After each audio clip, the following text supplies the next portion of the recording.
Ladies and gentlemen, welcome to... Oh, let's start again. That's your line, isn't it? Fuck, he always gives me shit for fucking it, and he fucked it straight off the bat. Ladies and gentlemen, I'm Dan Watson. And I'm Paul Sloggett. I love the fucking delay. It's still a delay. We literally just spoke about this, and there's still a delay. Welcome to the Dirt. Got a beaut of a fucking boy on tonight. One of my favourite lads. Me and Dan know him pretty well. Well, very well, I'd say. Certainly go back a few years, didn't we? Yeah, we certainly do. We've been in since he was a nipper. Yeah, I suppose we'd better get him in here. Ladies and gentlemen, for your viewing and oral pleasure, not Ava Watson, Seb Cox. I almost went with full-on Sebastian then. Oh, would have been classic. Would it? I don't think I've ever called you that, but it felt like a formal thing to do for one blissful moment there. I think that's only when he's in trouble with his mum he gets called that. Yeah, Sebastian Adam Cox. That's what I get. Do you get it? Yeah, literally. Sebastian Adam. Good evening, mate. Who gives the best, Sebastian Adam Cox, mother or father? Oh, it's got to be Big Sue's. Yeah, I don't think Dad'd do it. Dad'd just call me a peasant or something like that normally. That's his two favourites, I think. A peasant and a pillock. Yeah.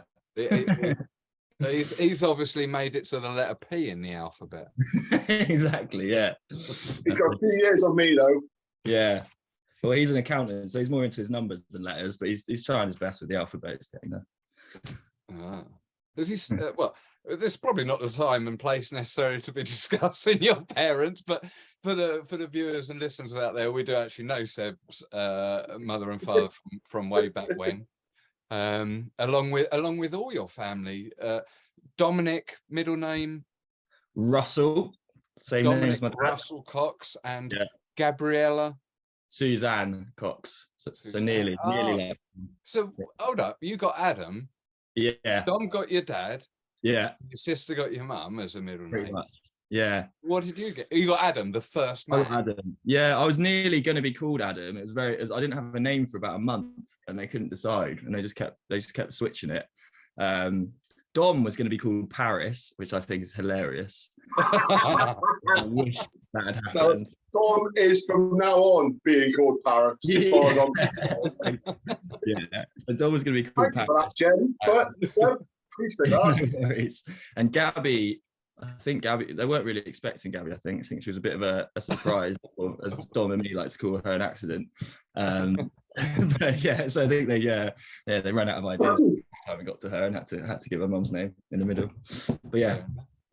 Well, I mean, this is obviously the right time to tell the world how you are the favourite of all three, I'm assuming. Of course. Yeah, of course. Absolutely. Most successful, most good looking, all of the above.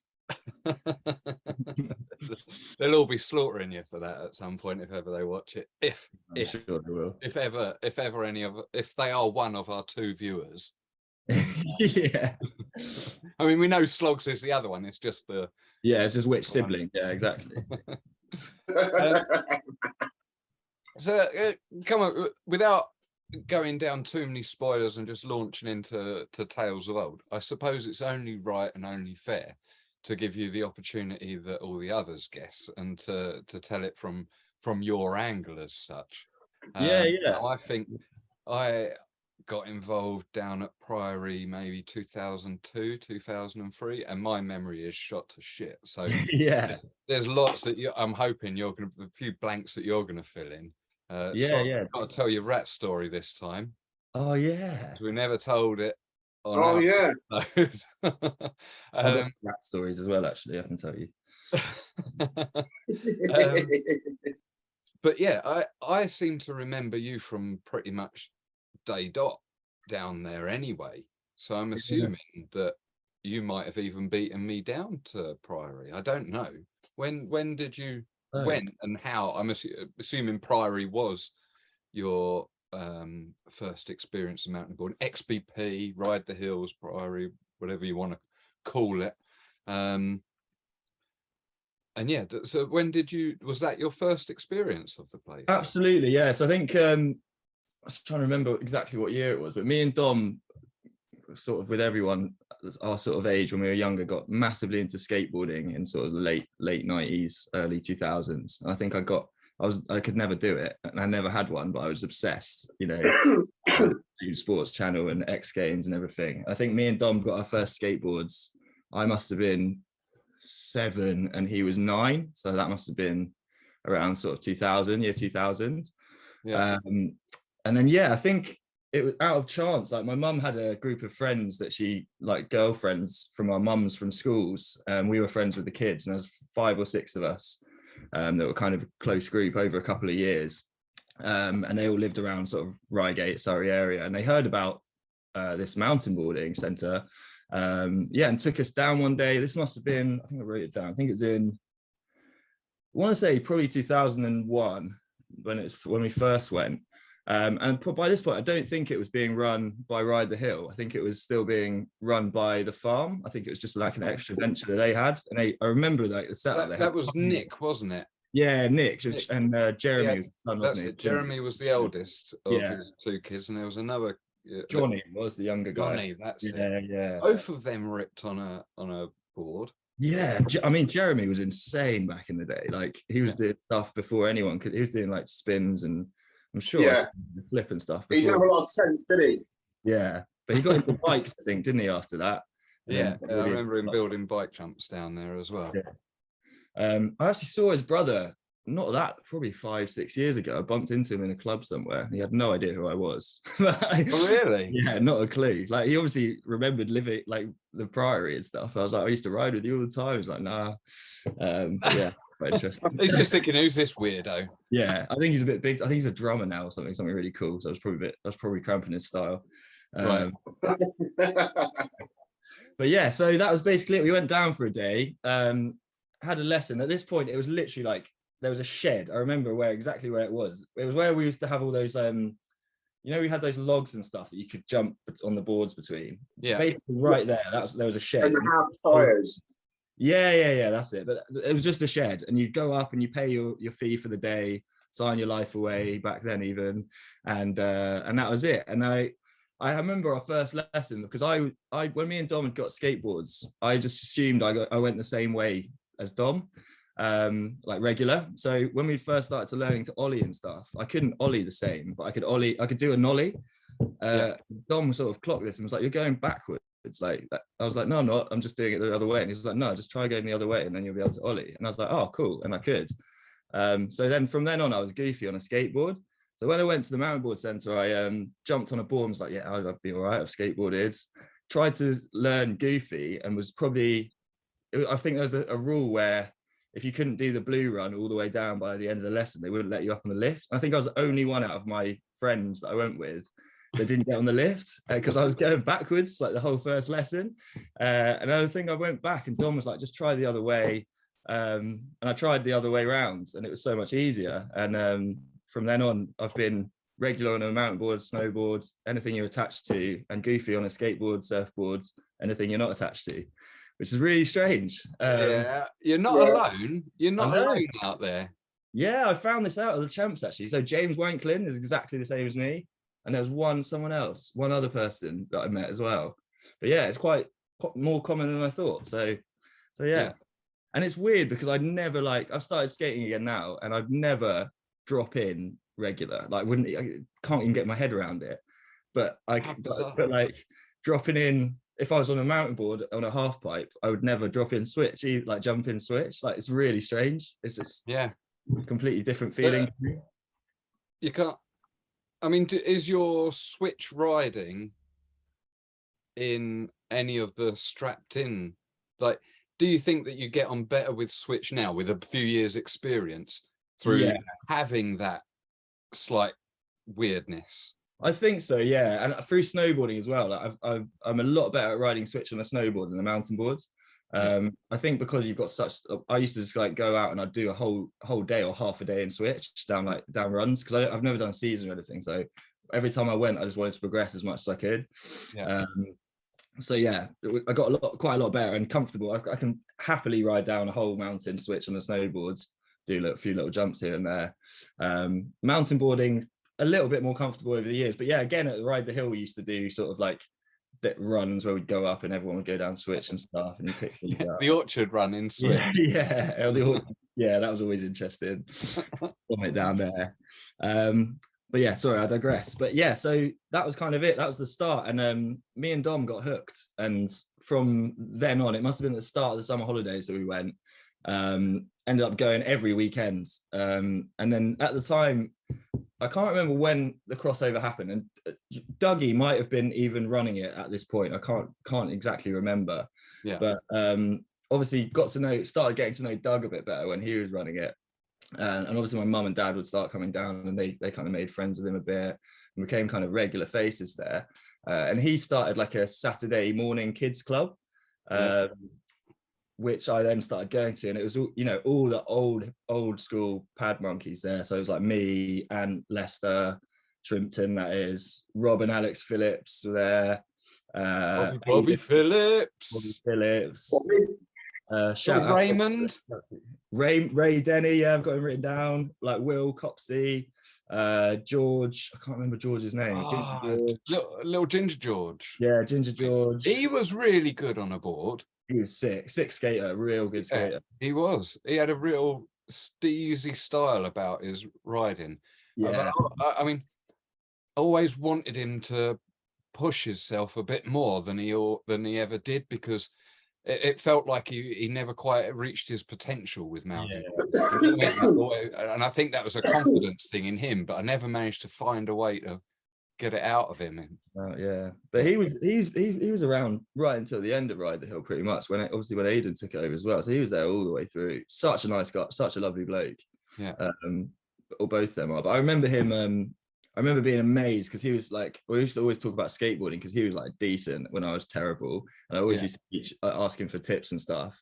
And I just remember watching him, not even on a skateboard, but ride down the hill and ollie over a cone from flat, like a big cone on a mountain board. And that for me back in the day was just like, how is someone doing that? Like, how are you jumping that high without a kicker? Yeah. Just watching that was awesome. But yeah, so we just got involved in this Saturday club.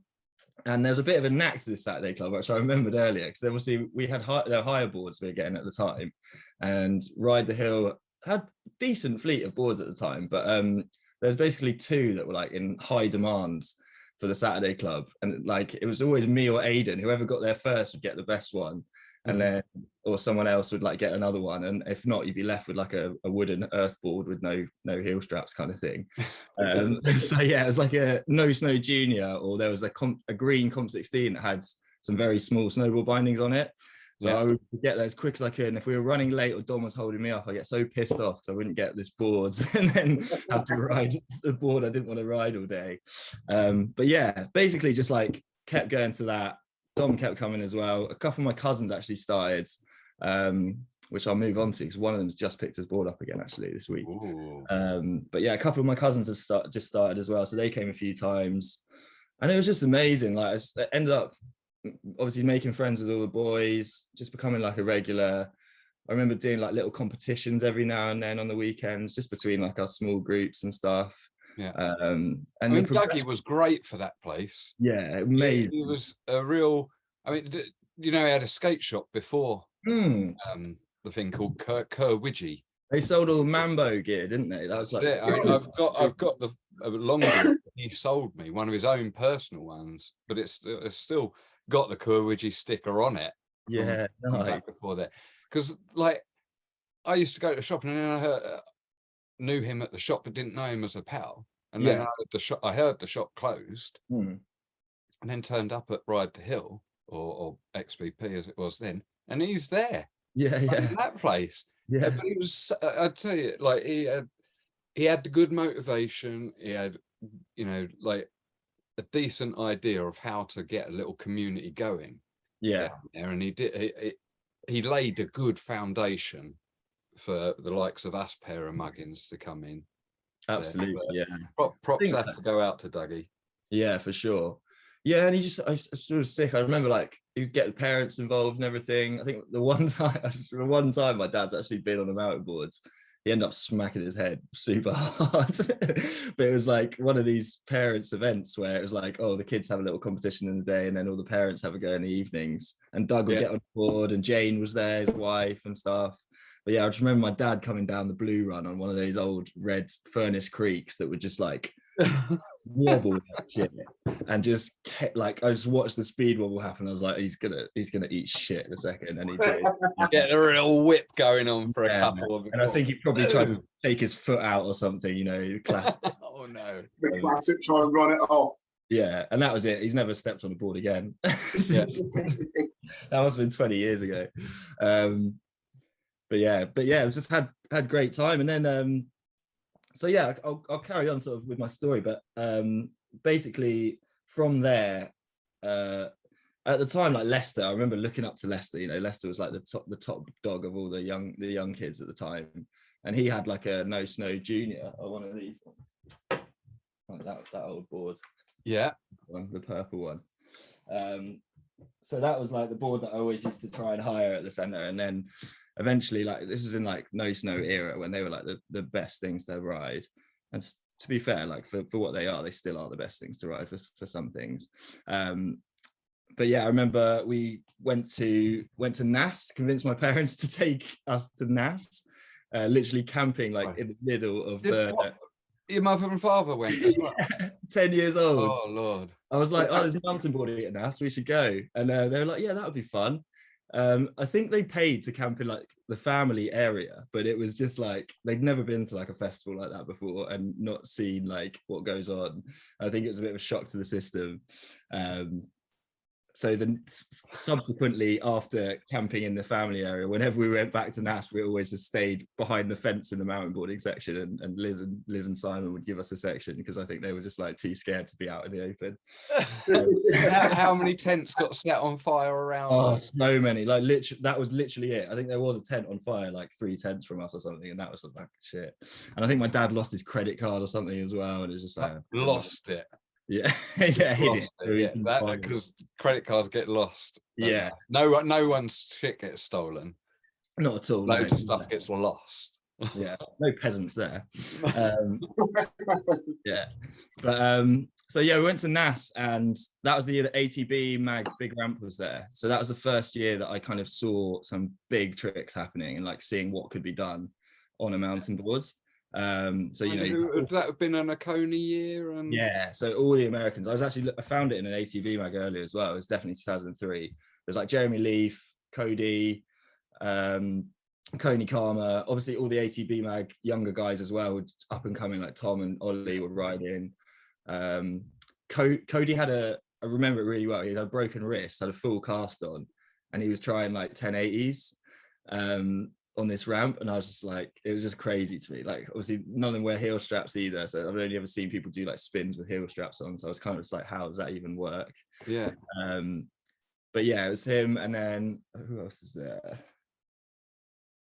Yeah, like Leon, Dave Sansoni, who's had so much style.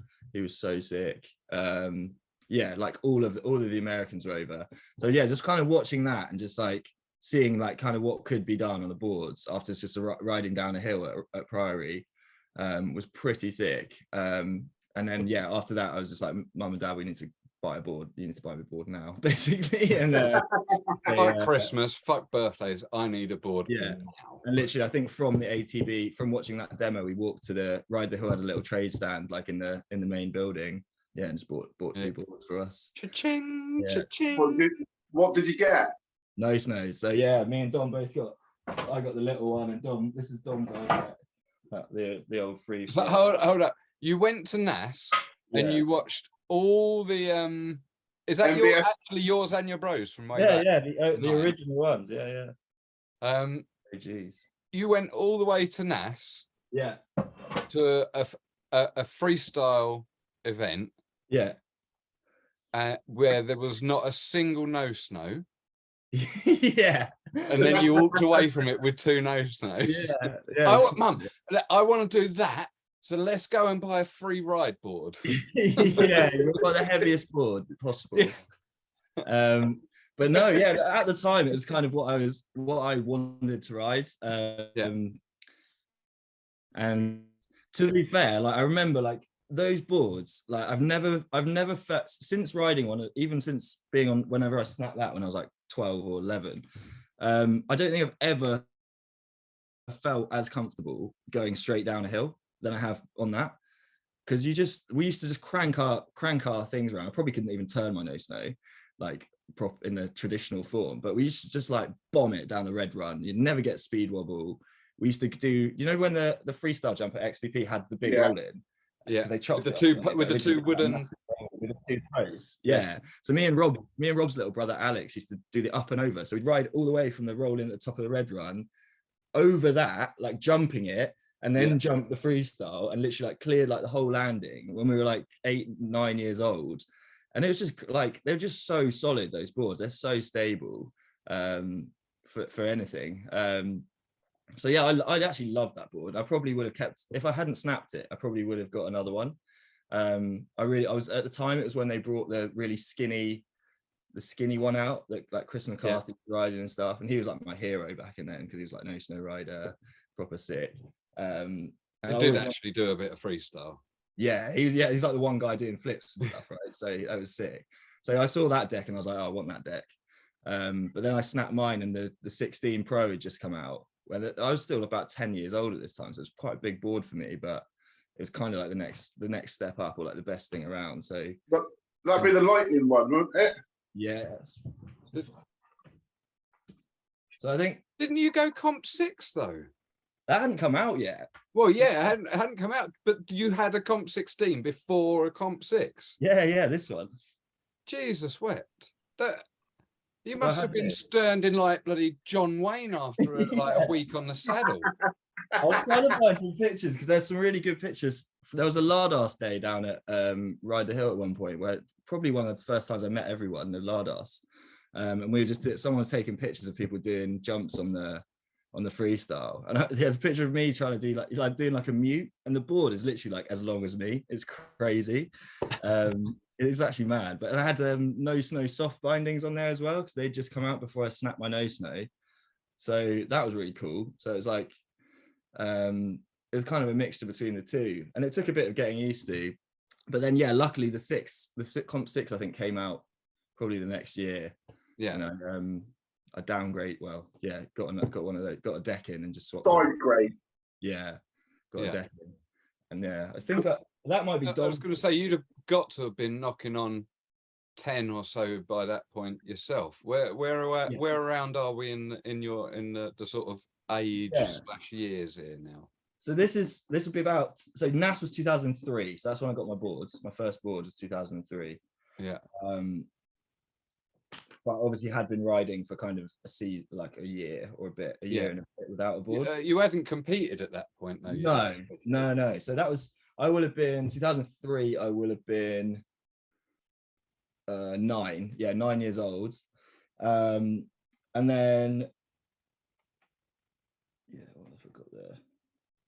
So first comp then was obviously started riding with like Leicester a lot. Like we've got really close. The Pad Monkey crew. The Pad Monkey crew, and then Ant used to take me to trips with the Lardass a lot as well. So we went to Pork a few times, a couple other places. So I'd started meeting some people like outside the Priory bubble a little bit, and we'd also met like the Packers at NAS, because they had that little area out the back, that try hire and ride area. So started kind of meeting a few people. And then my first comp was Matt Track Classic in 2003 at East North Castle. Yeah, the last time it was there. Yeah, and that was insane. I remember we all piled into Hillary Shrimpton's Fiat Multipla. Hey, big up to Hillary! Yeah, man, love that car.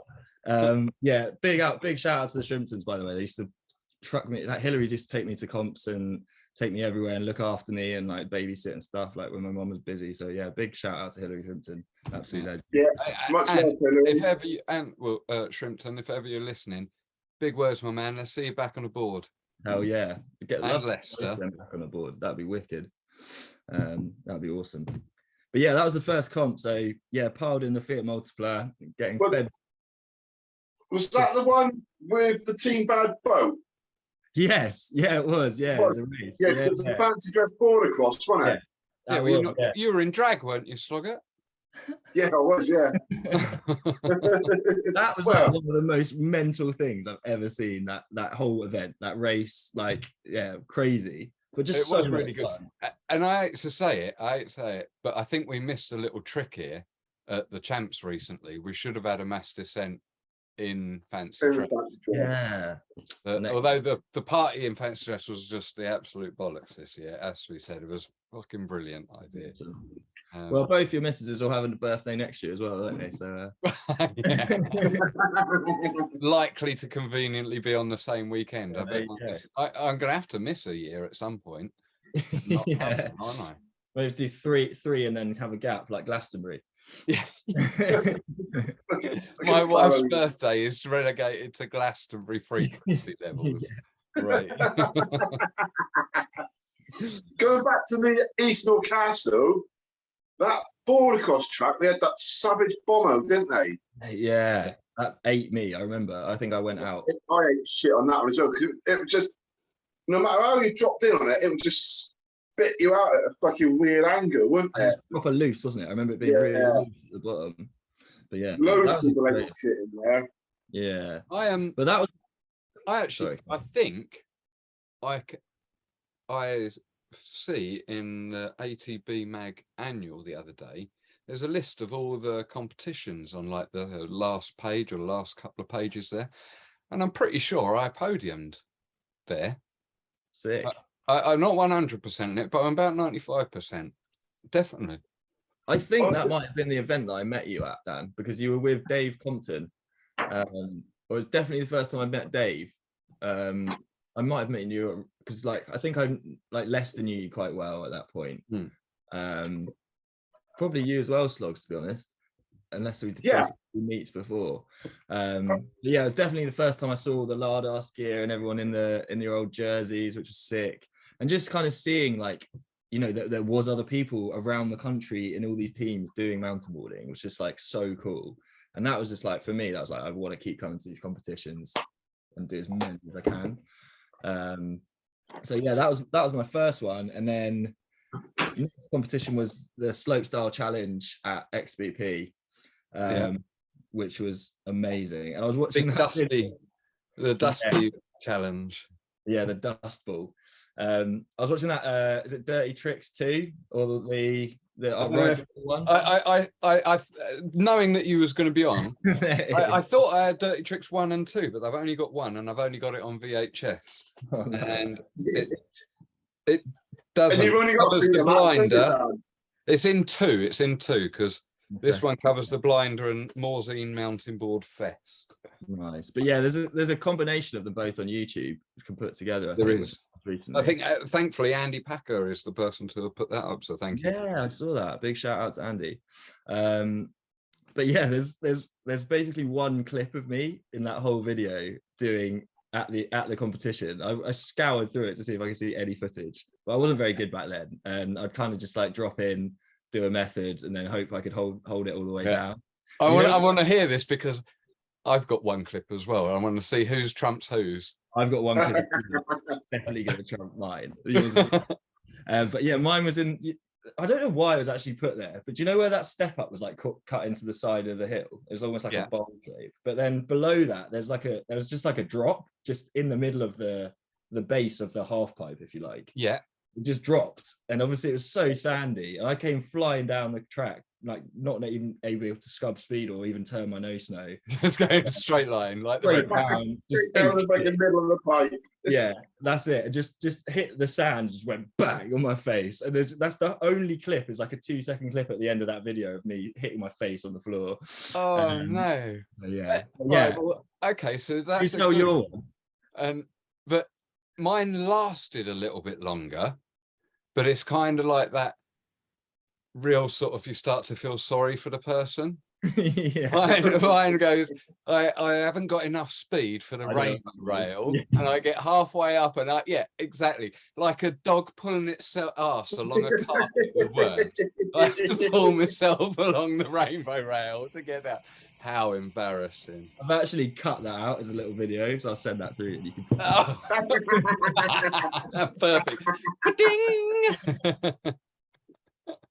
Excellent. It's so good. When I saw it, I could remember it happening live, and it cracked me out so much.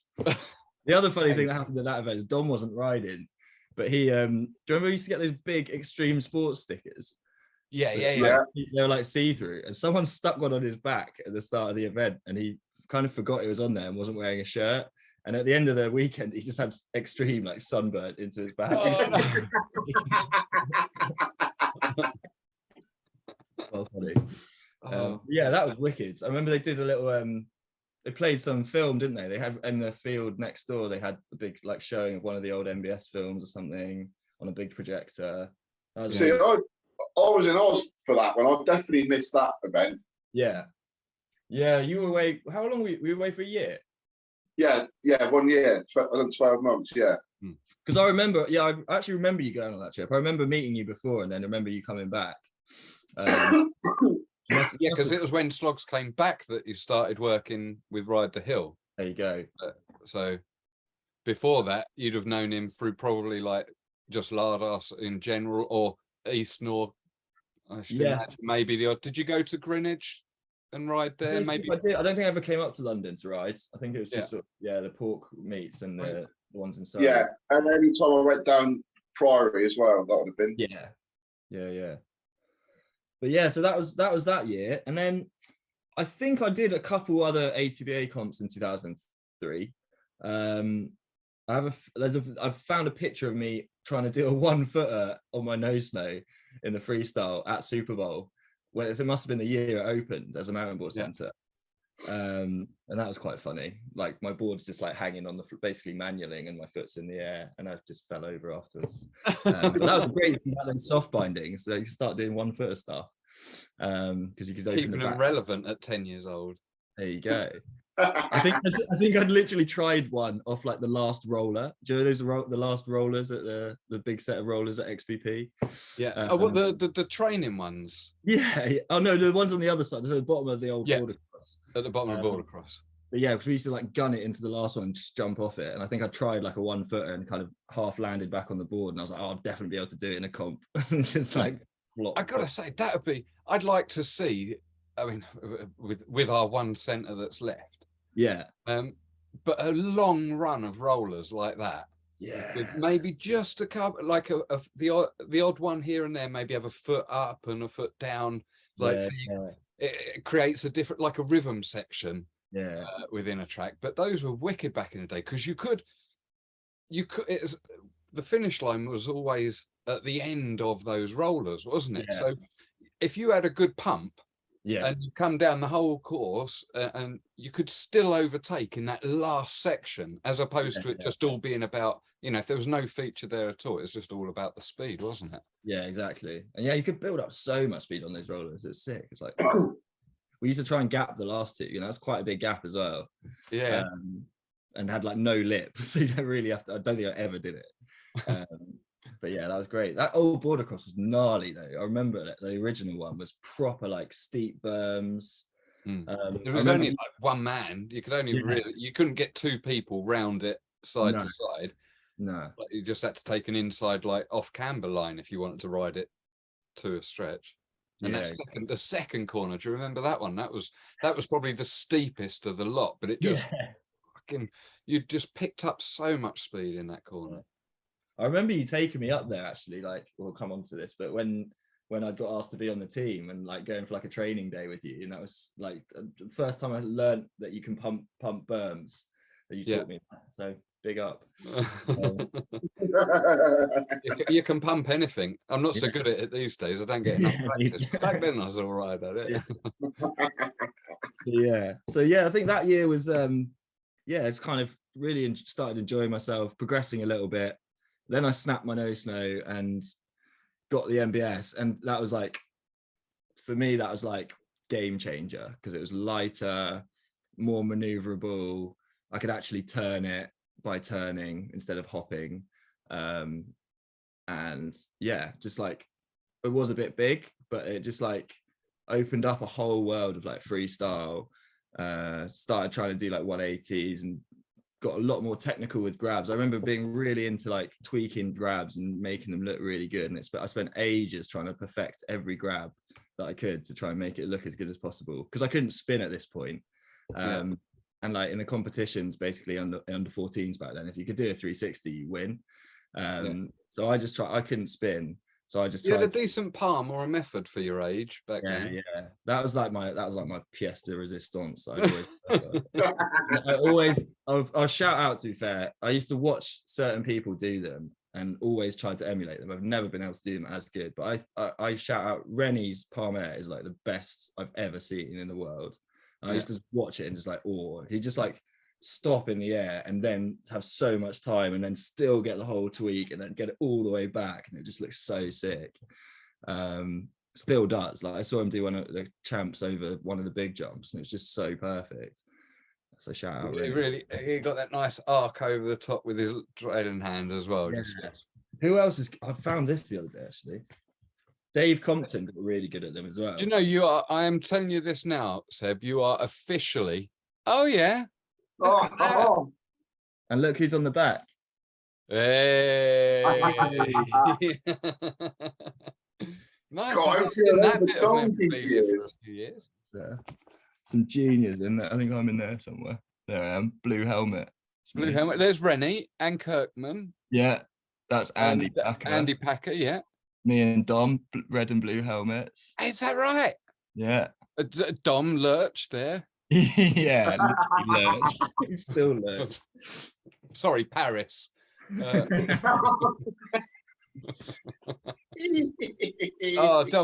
you know what you should have given Dom the bloody Zoom meeting code? He could have just hacked into it.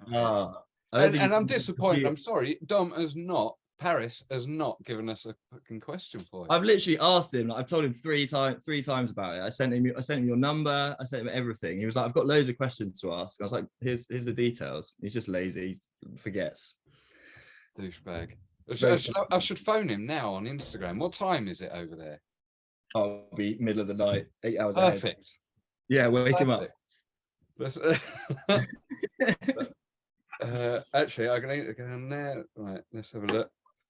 Keep talking, Sloggs. Keep him going whilst I think he's actually going to do it. Right, so let's get on to the next season where you sort of started doing a few more comps.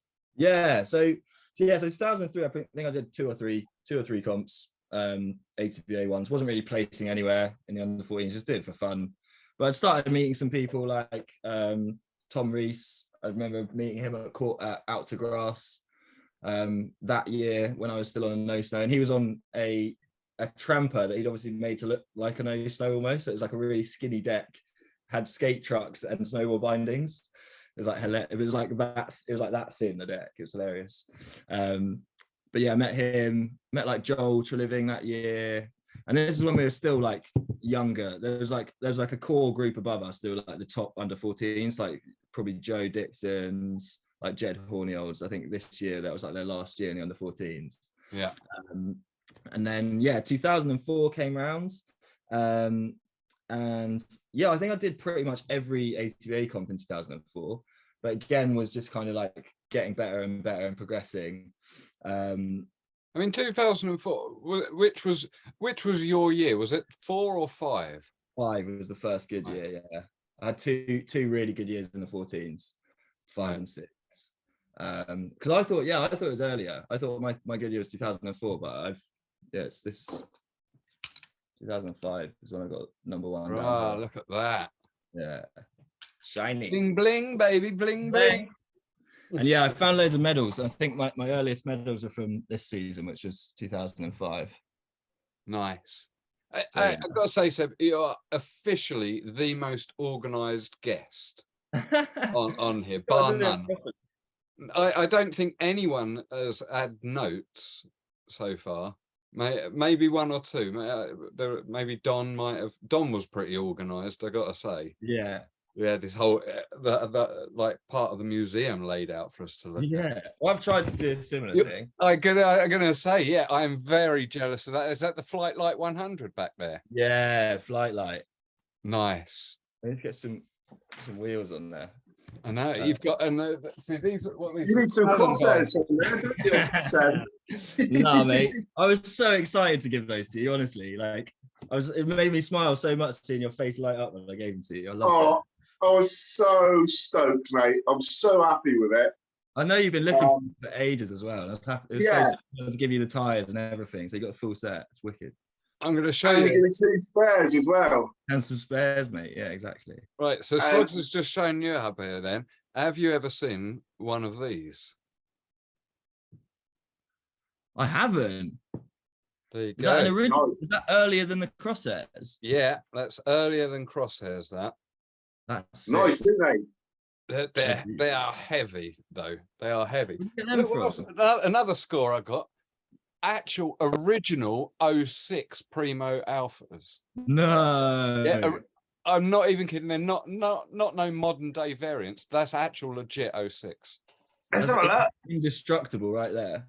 I've still got my Primos. So all these little bits came part of a little pickup from Christian and Stuart. Look at that. Still got the knobbles on. Got the knobbles. Wow. That's fresh. And the reason why I got those because he's got a number of boards, like real treasure trove. He's obviously he had a bit of overstock, and something he just wasn't bothered. So he give me for the museum another frame board with no bindings on, which is down here, and another Ground Industries. If you can see it down here. This one here? Yeah, the wooden one, yes. It's got 10-inch wheels on it. What? It's got 10-inch wheels on it and no bindings. And I think those hubs would have been off of that. Amazing. So there you go. Makes sense. I found this shit old DVD. I'm just going to use it to keep the computer horizontal. DFC, big up. I'll tell you what, Dan. If Lorna ever goes in that garage and sees how much crap you've collected in there, she's going to fucking murder you. I hear you. Hear Through a secret door in the library, isn't it? You got one of these. Next time, I don't know what's going to happen next time I go to Bugs and come back with a couple more. But look, to be fair, I mean, they'll probably hear about it anyway. I'm hoping, like Sloggs, that I might actually be able to leave a couple of the frame boards there for people to use. Yeah. Because Bish has been out this week on the Dirt Surfer. Lewis Sams has been riding the BU. You know, like if there's a couple of fully functional frame boards that people can ride together and have a carve down the blue run, whether it's for one run and they have a blast or they have a full session on, it's irrelevant. It's just keeping that buzz going because they are so much fun to ride. Literally. Honestly, you can turn them on a sixpence. They're fucking brilliant. I just missed out on one the other day, like original MBS one that was on eBay. It was in Cheltenham, and I want to know who got it, but it went probably. Yeah. What did it have? Did it have? You bought this one. did it have the MBS frame? Sorry, it had like the blue frame. Yeah, so it's you bought it. It's got directional bindings on it. Yeah, or directional ergo flex. So one is different to the other one. Yeah, that's the one. You bought it. It was you. Yeah, well, it's 30 quid. Or yeah, 30 It was like 32 or something it went for, wasn't it? That's it. Don't, Seb, I tell knew you what, someone in the industry. At least I can ride it though. Well, this is it. So when you put in a bid for £31, you bloody cheapskate. If you'd have gone for 35, you might have beaten me, right?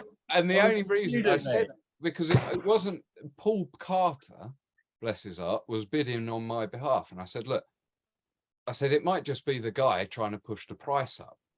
I said, so put a bid in. But if anyone else wants to pay more than that for it, just let it go. I'm not going to I don't want to battle anyone that is trying to preserve something. Do you know what I mean? Exactly. Because if you're buying that stuff, you're probably in the community. Yeah, exactly. Do you know what I mean? Know what it is, right? Yeah. Yeah, no newbie is going to come into the sport and go, I'm going to buy that old MBS board that, like nobody's ridden for 30 years.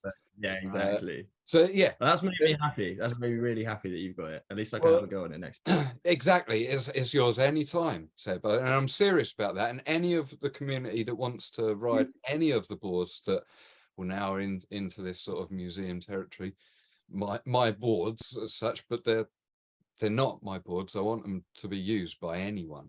That's why I've been doing the same thing. Like that's what I've been collecting because I just want to be able to go out and ride with people and just tell them about it. Like and it's wicked. I took my cousin's he's got 2 kids under 10 and I took them out to Leith Hill 2 days ago and just taught them how to turn.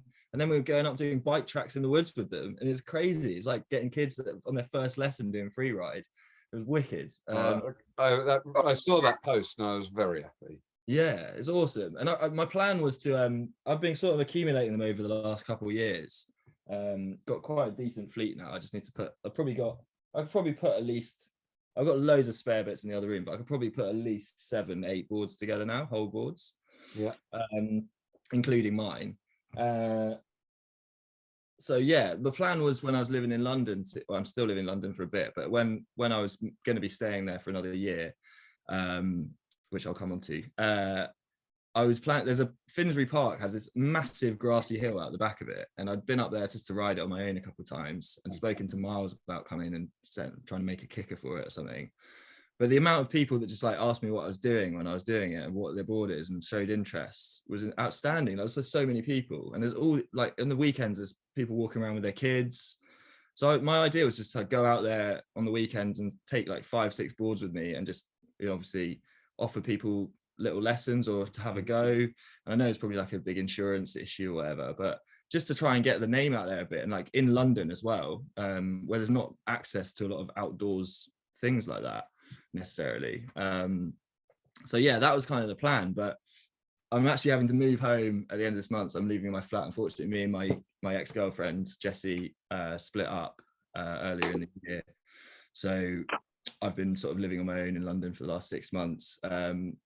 But yeah, now that I'm moving back home, I've already like found a few spaces where it'd be really good to do. So like Priory Park in Reigate, for example, has got that big. I thought you was just going to say Priory. I'm going to get in there. Well, like you say this. So my cousin has just picked up his board again, and we've been out a couple of times with his kids and a couple of times on my own.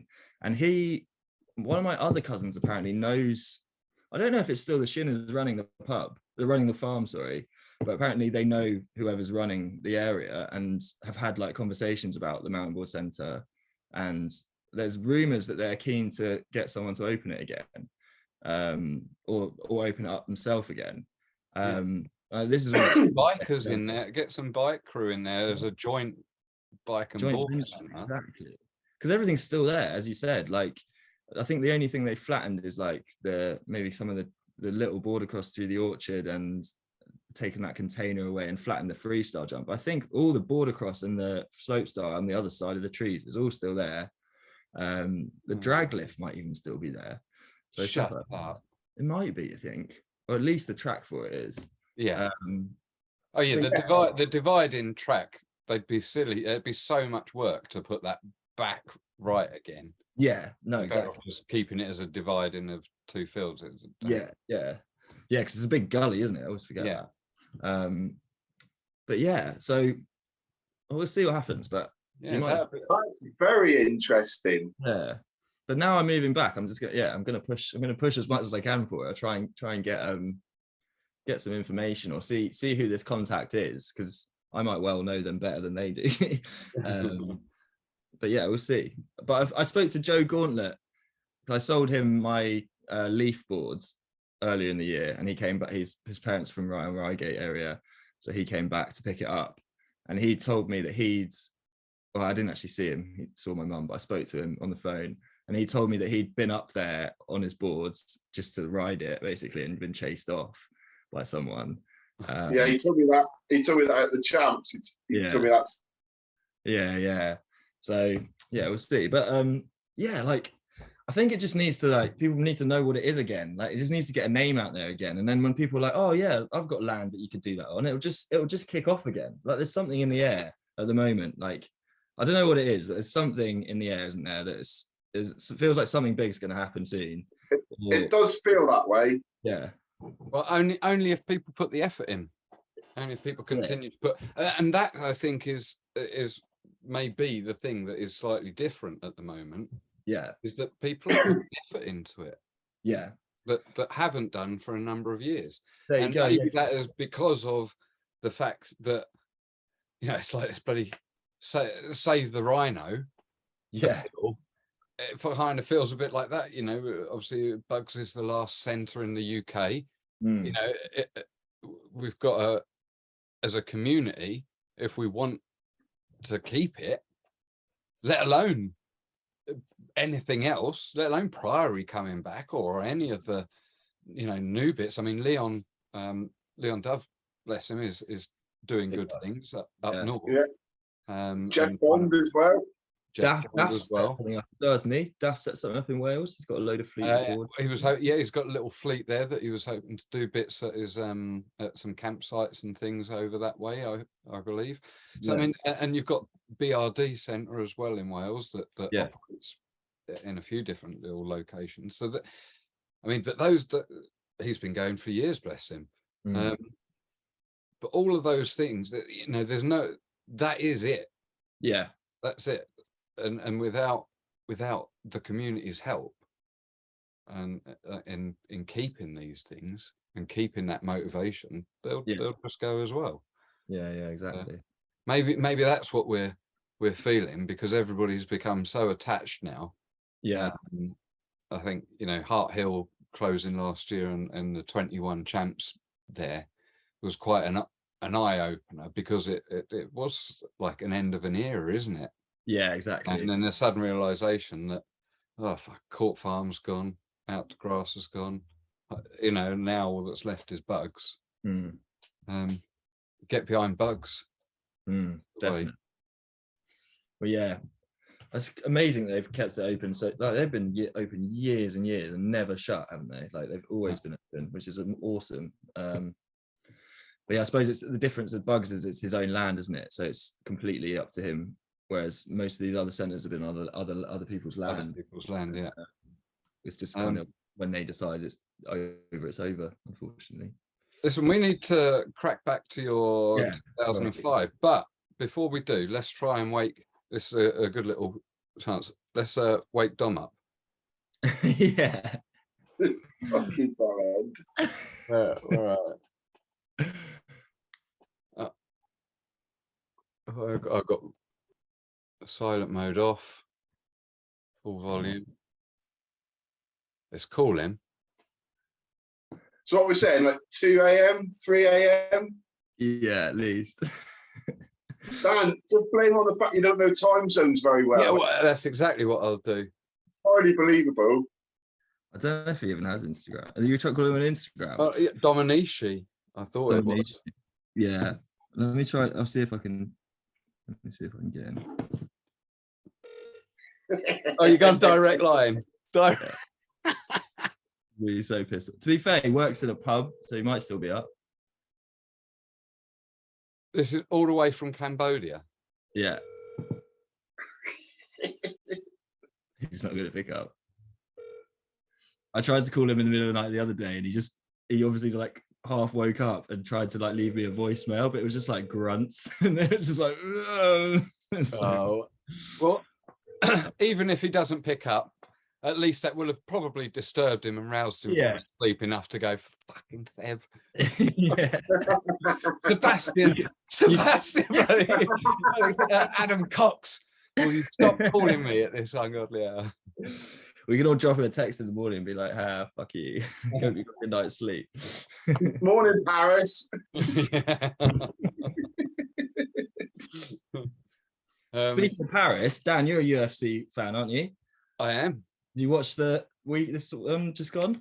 I saw the game fight, and I've seen who else was fighting on that card? It was I forget. Robert Whittaker. That's right. I did see you with. So those two fights, they're the only two that I've seen from that one. Speaking of UFC as well, Sloggs, you're looking a bit like a Dagestani MMA. Oh my dude, it's Khamzat Hamed. Oh my days! It's a bit like Slog Murdermedov or whatever you call him. Pawlowski Slog Magomedov. You'll have to send me a picture because I don't watch MMA. Oh mate, it's flashing up on the screen right now. Ping. Straight out of Dagestan. I like the way you led us into that there, Seb. It took a moment. Think, why is he picking up UFC? I thought he was going to flash up the image of Sonny knocking me out like over the bloody Conor McGregor, which I'll try and find and put that up here now. That's a beaut. That one is. But yeah, rocking it. I love it. Great beard. I wish I could. Anyway. Yeah, it seems to really annoy people in work for some reason, which makes me want to keep it for longer. I don't know what this is. Angered a few people in work. It's fucking weird. Maybe they think you're actually an MMA fighter that's going to beat him up. Maybe they just like don't recognize you because of it. I'll fuck shit up, man. I'm well known for my fighting skills. Fucking hell. I'll go in windmilling.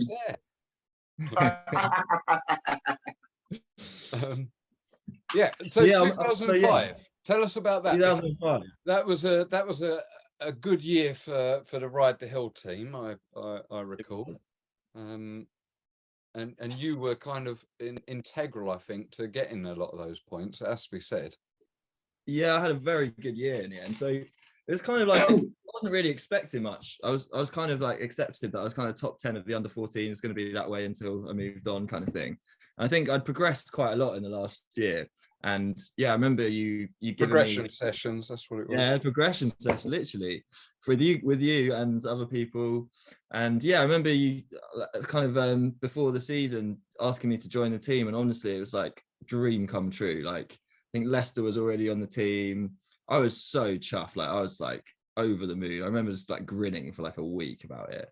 And then yeah, kind of wasn't expecting much from the comps themselves, but first round, I believe that year was hair down. I think maybe, or maybe round two was. I don't think round two was coastal. I think it was hair down and coastal. But yeah, round one, I came fourth. I got in the final and I came fourth, and I was like, actually, not too bad. I think Josh Campbell, who was one of the team bad riders. It was Josh exactly. Yeah, he won it, and he was kind of like the flyer then. And I'd kind of met him at that event, and we become really good friends for the next couple of seasons as a result.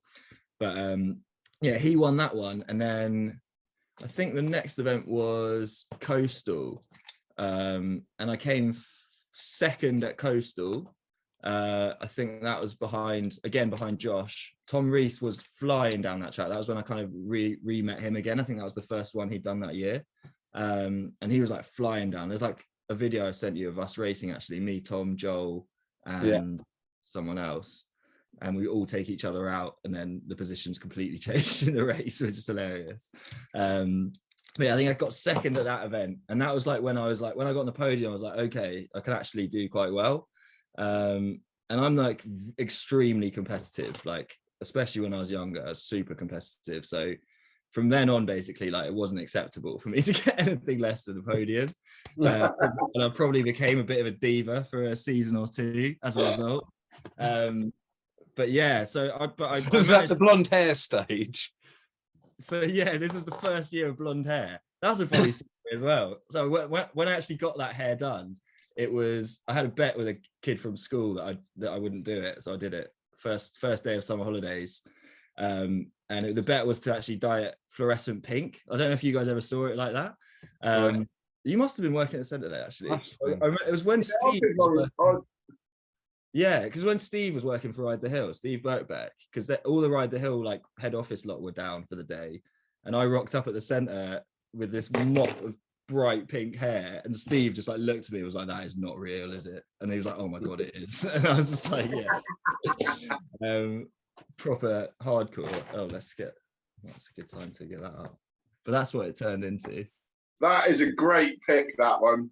Yeah, my favourite pick. Joel and Tom. Joel, Tom, and me. So that was just after I won at the final. But yeah, so got second at round 2, which I'm pretty sure was Coastal.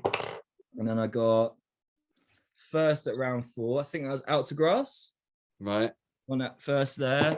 And then what was my other one from that year? And then yeah, first at basically at the final event, I think there was 6 events, and your top 3 counted back then, I think, wasn't it? And that gave you a kind of overall. And going into the last event, it was me, Tom Rees, Joel, Josh Campbell, and Josh Holcomb had all had, I think, or maybe it wasn't all of us. I think it was me, Joel, Tom, and Josh had all had 2 wins and a silver, all had 1 win and 1 second. So basically, whoever won the event took the title. So it was literally between like 5 of us for the title. And I was on holiday actually up until the Saturday of the border cross. So I flew back to Heathrow the morning of the border cross. I landed in Heathrow, and my mum sped me up from Heathrow all the way to Hales Super Bowl at the time during the qualification of the border cross. So I missed qualification, and she got about 4 speeding tickets going up. Shut the front door.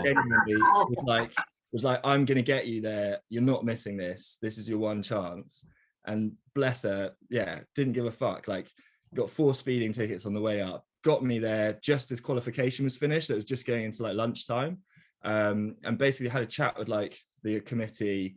And yeah, Tom reminded me of this at the comp actually, that they awesome of the team. They basically got sat, I think Steve took, or Joe, or whoever was running the ATBA at the time, took them aside, all the people that could potentially win, and was just like, so Seb's on his way up, do you guys want to let him compete? Like, do you want to let him try and qualify? And they all said, yeah, absolutely. Like, when he gets here, give him a run, let him qualify. And that's like, I didn't know that really until I got told the other day. And that's just like sick. Like, they could have just been like, oh, fuck this guy.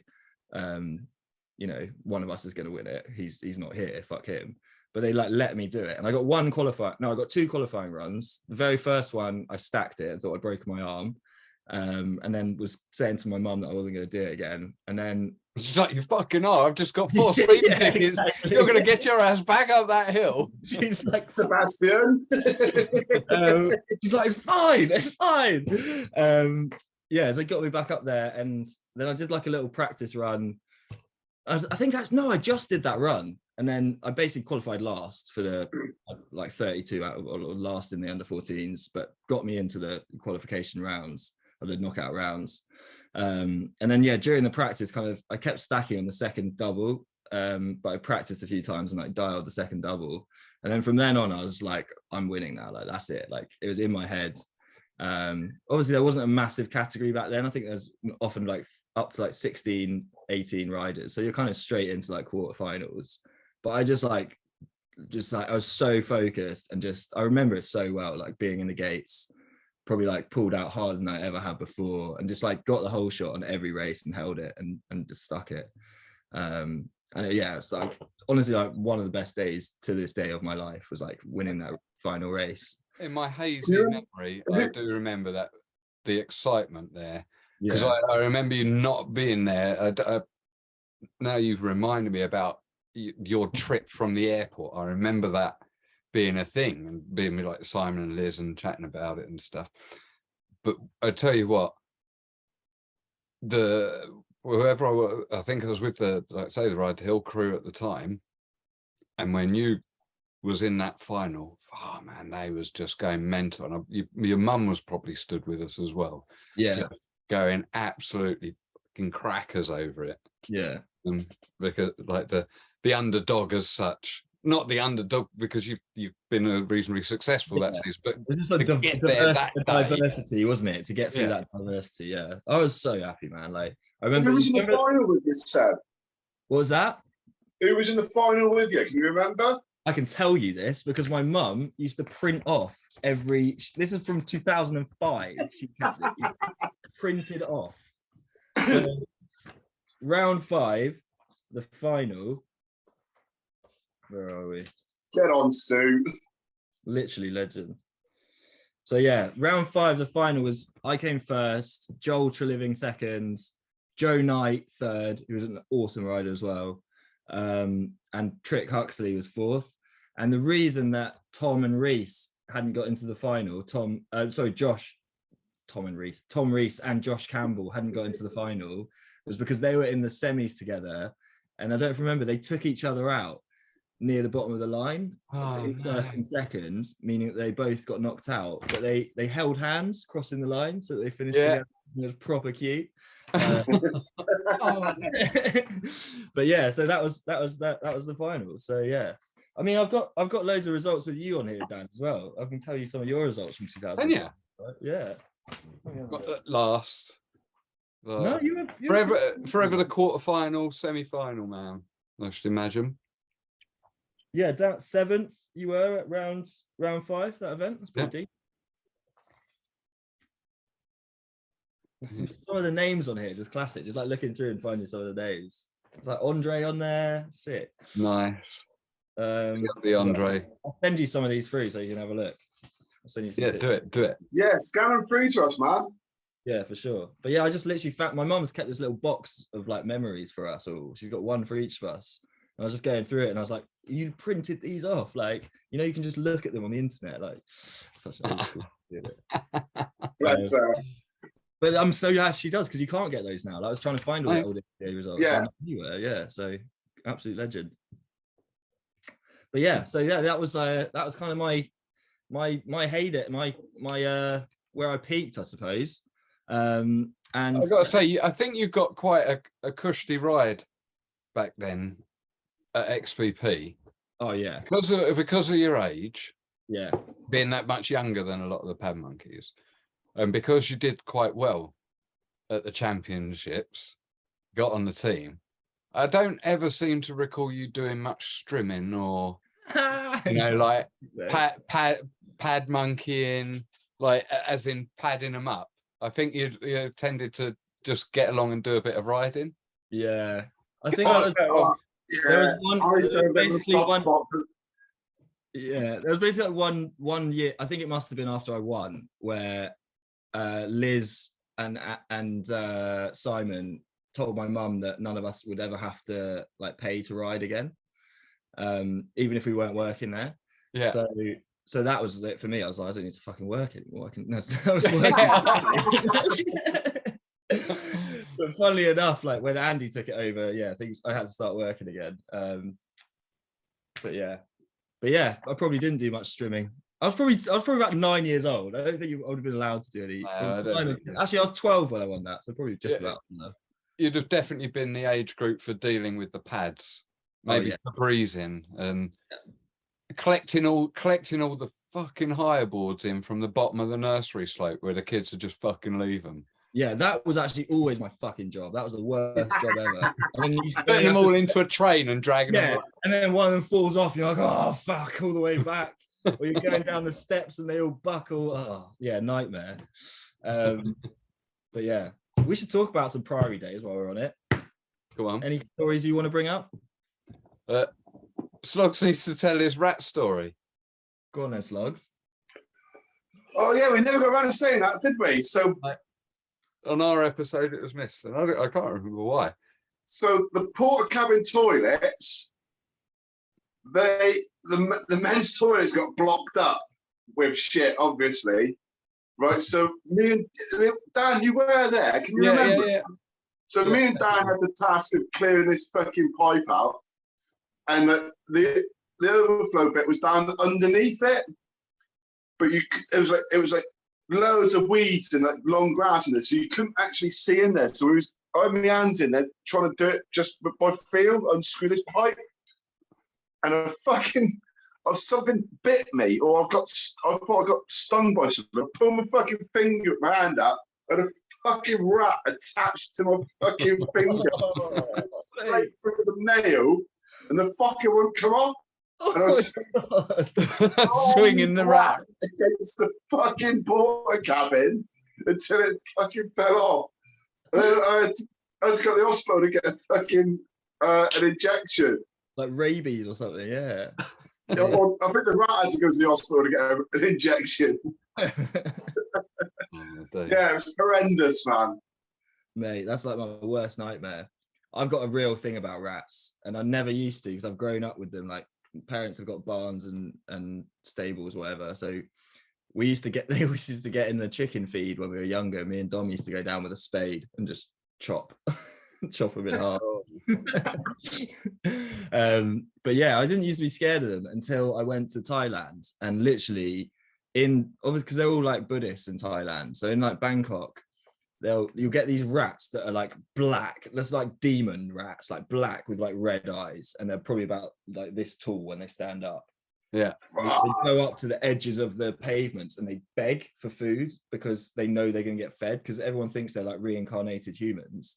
So they won't hurt animals and stuff. So if they see a rat, it's like, oh, that's Uncle Jim that died like 4 years ago, whatever. Let's give him some food. So they're just everywhere. And like, I was at this point where I was like, I felt like I could hear them everywhere. And I was like, I'd be looking around and I'd see them start seeing things, or you'd see like cats running around and hear them catching them. And it just got to me so much being in this environment, like filthy Bangkok environment full of rats.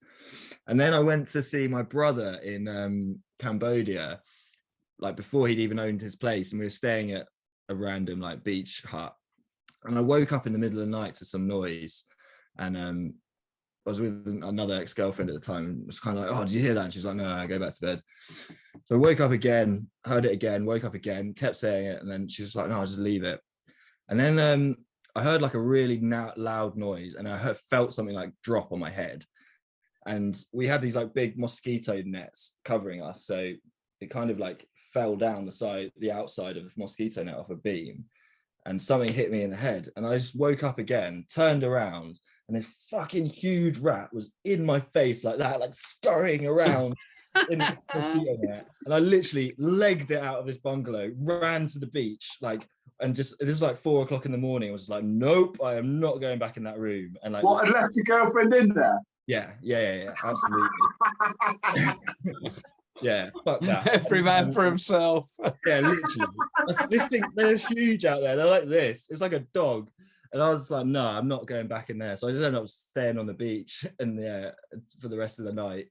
And then I think we moved to a different place or different room.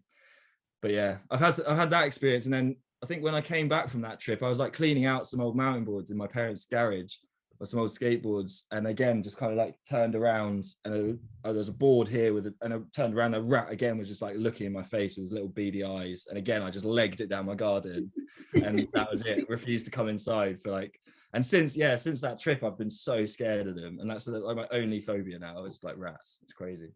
Weird. I don't have any phobias like that, not that I know of. Yeah. Right. That's the thing. It's like, they're not going to hurt you, are they? It's like an irrational one. Well, but, you tell Sloggs that. Man. Yeah. Well, yeah. Yours is rational fear. At least you've been bit. I haven't. I'm all right with rats, so they don't really bother me that much. Not that I come across them very often now. Yeah. But like pet rats are fine. Like wild ones, I think would freak me out a bit. But Mate, yeah, I couldn't do that. Anyway, actually, the other fear I used to have was of couscous. I have a genuine fear. I couldn't be in the same room as it.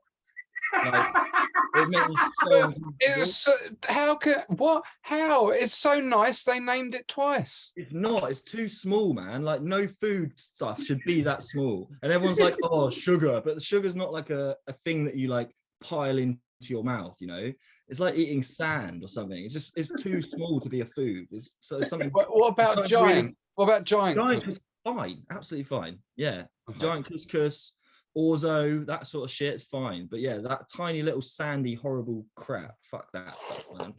I feel like you could choke on it. I feel like if it's in my mouth, it's gonna like make me drown. Okay. I'm gonna inhale it. You can't open your mouth in case it all just falls down like a sand timer. Exactly. Just wrong on every level. Yeah, 2005.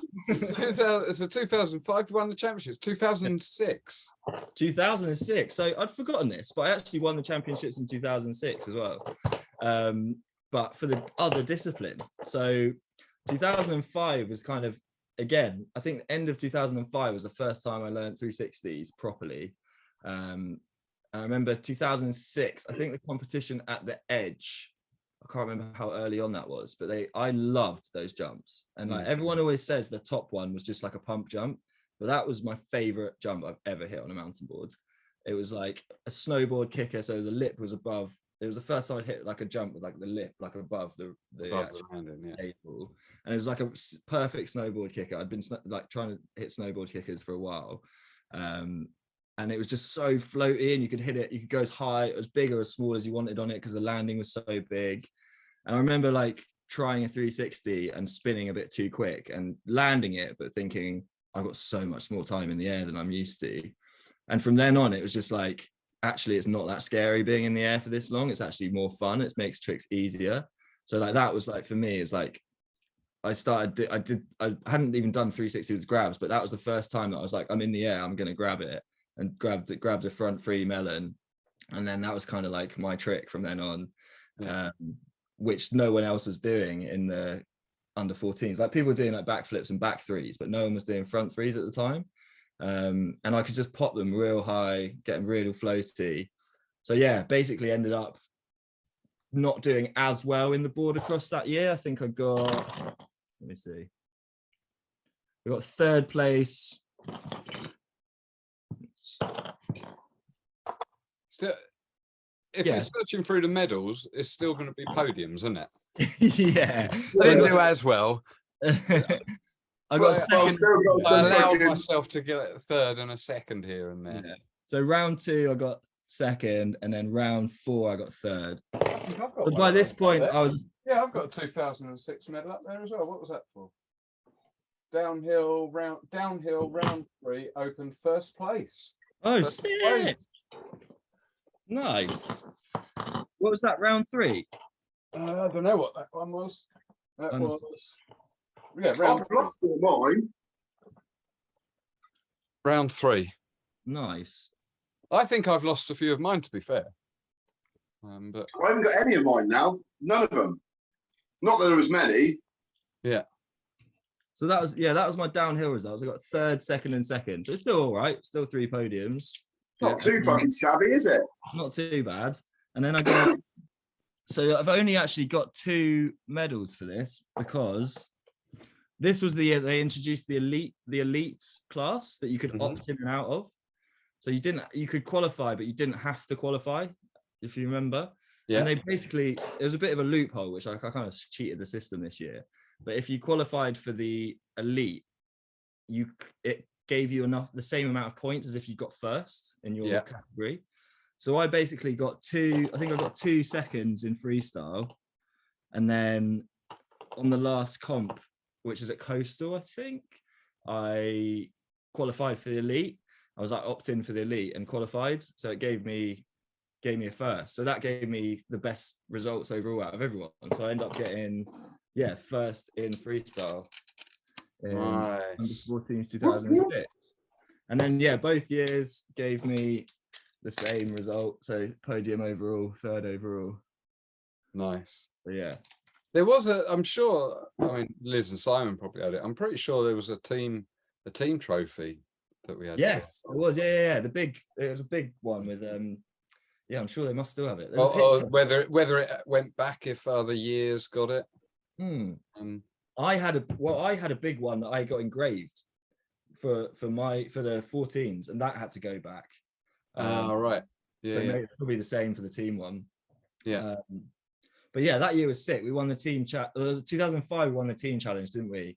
We did. And that was when we had like Stu Lugger, Stu, Dave, and Dave Compton. Yeah.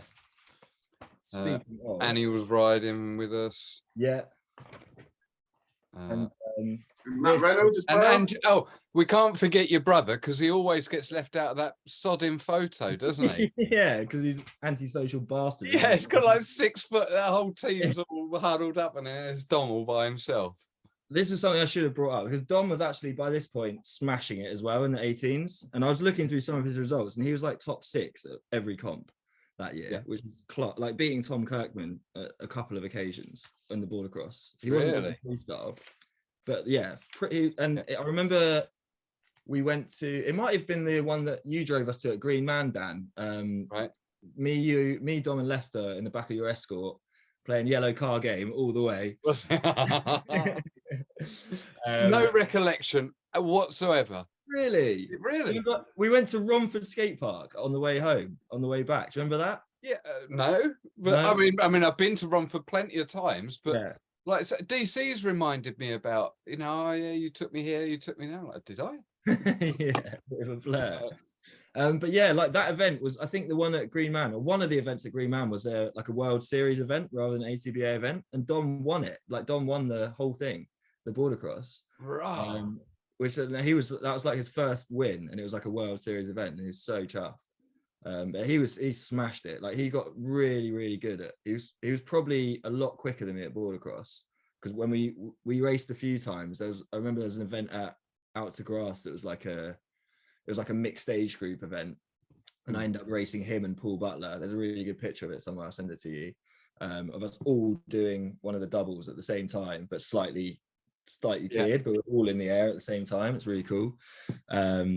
So yeah, he was like proper into his racing, loved it. Never got on as well with the freestyle. I think he's just too lanky. Always has been a bit gangly and like all over the place. Yeah, but yeah, he would push me so hard, like to be better, because he'd always remind me that I was in a different category and be like, you just wait till you're in my category, mate. And unfortunately, I think by the time I got to under 18s, he'd stopped riding almost completely. Conveniently. So I never really got to race him properly. Surely we must have had a few runs down the bloody XBP. Oh yeah. We used to no formal racing. No official. Yeah, apart from that one at Out to Grass, and he definitely beat me. But yeah, I've sort of moved on a bit there. So yeah, so that was 2006, and then from that was my last year in the under 14s, 2006. Right. So from there, next season, 2007, was my first season in the under 18s. And yeah, I do want to say, by this point, I feel like I was like a massive mountain board diva. I remember having like a huge strop in one of the events, because I had been, I think I'd qualified first. It was at Swanbuck, I think. I qualified first and in the under 18s, and that was like a first for me. I was like, sick, I'm going to win this event. And then did a race, and my heel strap, I noticed at the bottom, my heel strap had broken. So I ran back up the top and took my board over to the Ride the Hill tent, because they just like sorted me out with everything I needed. And I think I had a race like coming up almost straight away. And Liz was like, oh, I'll just put a cable tie on it for you and that will hold it. And she put it on the wrong way round. So it was like not done up. And I remember like halfway down the race, my foot just fell out. And when I was in like second place, and I came off, and that was it. And I remember having the biggest strop about it afterwards and being such a diva. But yeah, I look back and I was like, why are you such a, like, I feel like it did go to my head a bit, all like winning all this stuff. And I was like, I became a bit of a knob. And I think that's probably like one of the reasons that I started like doing less and less mountain boarding, because I was like too competitive, and I started like not practicing as much, not training, and then started not winning. And then I was like, oh, well, I'm not good as anyone else. It's that classic boxing adage. But yeah, when you're world champ and you're sleeping in satin sheets every night, it's hard to get up and go and run in the rain, isn't it? Yeah, exactly. That's it. So yeah, I'll completely admit it. I was an absolute diva. But yeah, did have a couple good results that year. I found this one, I was really surprised. I couldn't remember it. I definitely got a couple podiums in the border cross, I think, but this was really surprising. I got third in a freestyle at under 18. In the under 18s in your first year, so you'd have been 15 or 14. Yeah, 15. Under 14s, wasn't it? Yeah. So 14, 15. And I remember it now. It was at the edge, and it was me, this was kind of as Ride the Hill, or definitely the team had kind of died. I think you might have even gone to France by this point, Dan. Yeah, it was around then that I went to France. Yeah, definitely. The team had kind of, fizzled out. I think Andy had taken over XBP by now, or was about to, and all the other centres had shut or weren't Ride the Hill anymore, kind of thing. And I don't know where I was going with that. Literally just lost my train of thought.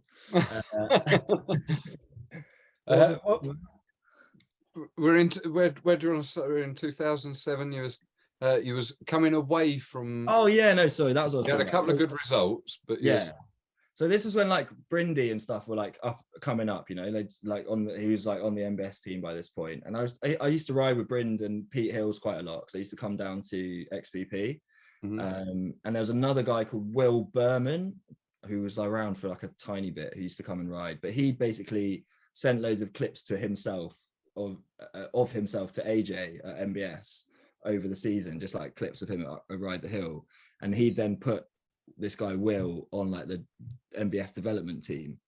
At the time I was still sponsored by Ride the Hill, and then when that kind of finished, like Pete Hills got put on like the development team as well, and those two I was still kind of in contact with, and they basically spoke to AJ and was like, you should like, Seb's not got a sponsor anymore, do you want to pick him up, kind of thing. So I feel like I think it was for the 1 or 2 seasons I was riding for MBS. So hey, look at that. Kept the jersey. Definitely I was not around for that year. I would had to have been in France by that point. Yeah, so that was the year that I did well in the freestyle, or got that anyway. And I remember it was me, Pete Hills and Joe Dixon, so it's like 3 MBS on the podium, which is pretty cool. But yeah, between those 2 years I completely skipped a section. So that was when that sort of era, I think, was when Roger was running the centre at Ride the Hill. So that's obviously when I got involved with Scum. Again, I got my shit. Look at this, it's got all the goodies. How have you kept all this shit? My Scum t-shirt was literally in fucking tatters. Yeah, man. I didn't fall off, Sloggs, that was why. Oh, classic burn. The fucking burn. The diva's come back out on this interview. I've even got this. That's just flouncing off in a strop somewhere. While we're getting them out. Nice, look at that. I remember that being fucking huge on you. Yeah, I used to have to tape it up at the sides. Or like they were huge on everyone. Yeah, they're like ice hockey shirts, aren't they? But yeah, so that was kind of, and then like I think I got a deck out of MBS, so I got like big discount on my Leon deck, that one there. Because at the time I'd worked my way up from riding, gone from Comp 16 Pro to Comp 6, and then the Jeremy Leaf came out, so I got the white Jeremy Leaf, which I'm so annoyed I sold actually, but at least I know it's gone to a good home. Big up Jerry Gauntlet. But yeah, that's like such a sick board. Mark Bishop's just got one of those, and that's what he's riding now. Yes. But yeah, so yeah, gone from those boards, and I loved MBS, and kind of everyone else at this point at Ride the Hill was riding Trampers. Like, I don't know, there was like a phase where everyone started riding. I think Trampers. Leicester got on Tramper team, didn't he? Yeah. So, yeah, I don't know, maybe they'd forged a relationship with Tramper there. Maybe. Yeah, and we started doing the Tramper challenges as well. So we had we had quite a good relationship with Ted at that point as well. That was it. So that was when that was when Andy took over, right? The Tramper challenges. Yeah, it was. Yeah, nice. Yeah, because I wrote a list out actually. I was trying to remember all the XPP who ran it while I used to go there, kind of over the years. So because I've been involved in sections with everyone, I think, and I've got it as this order. And jump in if there's anyone I've missed, but I had it as like Priory first, and then Doug. And do you remember Rupert? He was like an instructor, I think, but he was there when Doug was there. He used to have like. I remember Graham. I remember Graham. Instructor. Yeah, Rupert's like way back, like before. Yeah, like really way back. But yeah, anyway, there was Doug, and then do you remember? I think it's Sarah Pinard. Do you remember her? Yeah, Yeah. Sarah and Chris Pinnard, they Yeah. they were the kids from Godstone Farm. That's right. So she ran it with her boyfriend for a bit as well. With Rich Parker. Yeah. Was that before or after you? That was definitely.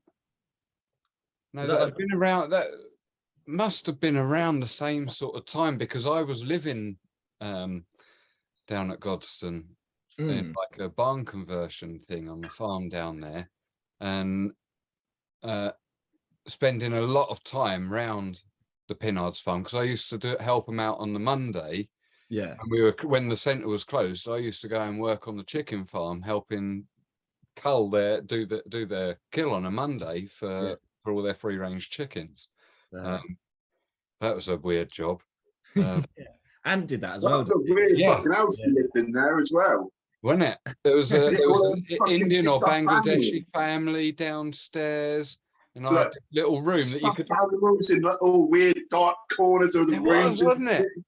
Freaked me the fuck out. Weird iron staircase up to this little fucking mezzanine floor, but like the loading bay doors for the top level would still open out, so you could literally, I'd open the thing and then just sit on the top floor. But fuck me, if you came home pissed and opened them doors, you'd be gone like 20 foot down. It'd have been mental. But yeah, so it would have had to have been around then. Because I remember them running it for a lot. Maybe it was like in between Doug and Dougie used to live on that farm. He used to live on the Pinnards farm. Him and Jane rented a house on that farm. So that's that connection. As to whereabouts in the timeline they ran it. Yeah. Because they would have been at university.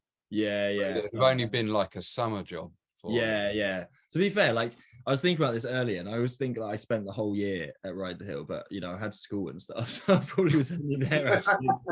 just there for the odd weekend. Yeah, exactly. But it felt like I was there. It felt like my second home. But yeah, so it was them, and then you guys at around then, and then Roger and Kim were next after you guys, wasn't they? And then Andy after Roger and Kim, I think, unless there's someone in between. I think that, and then Aidan's family took over at the end. Aidan and Alison. Yeah. I think that timeline's accurate. Yeah. Right. From what I can remember. But yeah, I found where's that little? I've lost it now. There was someone else. There's another instructor in this leaflet called James. I saw a picture of him and it just came back to my head straight away. Quite a big guy with dark hair. I can't remember what era he was. Don't know. But yeah, anyway, I digress. But I'm assuming, so I seem to remember that rugby was quite a big part of your life back then, and that you seem to move away from mountain boarding over to rugby for a bit, didn't you? Yeah, definitely. So I think when I've played rugby since I was like 6 years old. So yeah, I've kind of always played for a club on Sundays, and then would play for school on Saturdays. But yeah, there's definitely a period where there was like a big overlap between the two. And I remember like going to rugby training on a Sunday morning and then going straight to the Mountainboard Centre afterwards. When I was younger, it was very manageable because you're just a kid and you can do everything and keep running and keep doing exercise as much as you want. And I think I moved schools after I won the downhill world champs. I moved to a secondary school and it was like a big rugby school. And yeah, started playing like a lot more rugby and taking it a bit more seriously. And like my coaches started talking about giving me trials for county and things like that. So at this point, yeah, kind of school got a bit harder, a bit more important going up towards like kind of GCSE year. Again, I was just a massive diva. So I was going to like a few events, and I'm not doing as well as everyone else, or couldn't do as good tricks as everyone else. And I'd kind of being like, oh, okay, I'm not winning, I'm not doing it. Yeah, exactly. Like an absolute dickhead, and like openly. I was a dickhead when I was younger, honestly. I was such a twat. You was quite fiery when you had a strop on. Yeah. You're like, oh, steps off, back the fuck off. Nothing's changed, mate. Nothing's changed. But yeah, so I started playing a lot more rugby for school and then for my club as well. And it was getting like a bit too much to be doing both sports because I was playing rugby both days of the weekends. And then when I got to I think I carried on doing a few comps. I definitely did the early cream teas ones. at Knockhill, and then that's 2008, 2009, I want to say, probably around that sort of time. And I definitely did a comp at Bolesworth or Hales, whatever it was at the time. That was 2008, 2009. And I think I did one at the Edge. There's a picture of me I sent you being Sonny Dibben in a race at the Edge. So that was like around that sort of time. And again, was kind of like still a bit in contact with MBS, but not really. Like they started up the pro team now and kind of like let everything else kind of drift off below it. So I wasn't really sponsored at this point. And then, yeah, just kind of, I don't know. I think because I've been doing it for it felt to me like I've been doing it for quite a while, and I'd like achieved, I guess I felt like I'd achieved quite a lot in the sport, even though like in the grand scheme of things, winning the under 14s isn't like the be all and end all. I should have just carried on trying to get better. But yeah, I think I was just like, you know what, I've kind of done it for a while. Obviously started meeting girls, drinking, partying, and that kind of all took over, as it does with lots of teenagers. Thought I was a bit too cool for it. And yeah, just became very like obsessed with rugby, and generally thought I was gonna make it as a professional at one point. But then obviously like I was never big enough to be a professional. So I had loads of trials and they'd always just tell me I was too small. And then yeah, Look at me now, bitches. Yeah, exactly. But look at me now. I'm not short anymore. Yeah. But at this point, I was still like working at Ride the Hill, I think. So I was working for Andy, on and off. And I remember my board. Yeah, you bumped up to instructing then, didn't you? Yeah, I did my instructor training course when I was 15. And then, so yeah, Kat started working as an instructor, and my board was at the centre, but it'd been there for ages. And like, you know what happens when you leave your board around, everything gets rinsed. I think it literally would look like someone, like some chav had like put it on bricks. It was taking all the tires off, and it was just on its rims with like half a rim missing, just like at the back of the shed. So I could never ride my board. I could have probably just like built it back up, but I just couldn't be fucked really. So I'd just always go and teach and make some money, and then go and spend it all on booze or weed or whatever. And then yeah, so kind of got moving away from the sport slightly, and then kind of all the old guys that I used to work with at the centre had got older and got jobs or gone to uni, so it was all kind of younger crowds that like, you know, Sam Rose, absolute legends like Sam Rose, do you remember Sloggs? Guys, I can't remember any of their names to be honest, but there's a little group of kids that were probably 5 or 6 years younger than me, weren't they? Joe Boyce and that lot, who I got on with, but we were kind of different stages of our life. So I kind of then just didn't have like the friend side of it either, and I wasn't going to competitions. I felt like I kind of lost touch with everyone. So by that point, I was just kind of like, you know, let's just kind of knock it on the heads. It's kind of glory days are over sort of thing. Saying that, I did get asked by Andy when I was working to do demos for him. So technically I was a professional mountain boarder for one summer. I was getting paid to mountain boards. So on the big black and orange round. And the big black and red one, which is fucking petrifying. But yeah, we used to rock up to these shows and have to build the thing ourselves, and then yeah, just try and ride and get. I was like 17 at the time, getting really pissed and dropping in on this stupid ramp, trying 540s and falling off most of the time. I think that was like the first time I landed a 5 was on that ramp, frontside 5, and then I broke my board at one of the shows. I'd just been snowboarding, I think, and I tried a 360 and I literally turned straight up the lip and ended up missing the entire landing and landing 50-50 on the edge of it, like actually landing 50-50 on the edge of it, and instantly snapped my truck, like the plastic thing. And then all the boys were riding trampers, and they were like, oh, do you want to just ride my board? And I was just like, I just can't get on with them, so I just didn't ride again. And then yeah, my board got put away for about 9 years. I went off to uni, obviously carried on playing rugby at uni, started hating rugby at uni, so stopped in my last year. But yeah, played to a pretty high standard at uni. I was in like the first team. Once they did away with the communal baths, you're like, fuck it. Yeah, exactly. They was like, what? No more initiations? No more. I'm out. So yeah, yeah, so yeah, we did a couple of years of drinking piss and doing stupid stuff. Do you any mountain board related piss stories, or is it all rugby piss stories? I think I'll take any piss story. I don't care. I pissed myself mountain board a couple of times, definitely. When I was younger, I used to get so fucking nervous in the start gates. I'm pretty sure I pissed myself once in the start gate for being. I'm pretty certain. I probably never told anyone that, but I'm pretty certain. Oh no, you didn't have to tell us, Seb. Little did you know your nickname was Smelly Seb. That's why I won. They were just like, "Oh, fucking let him go ahead." That Seb always smells like my nan.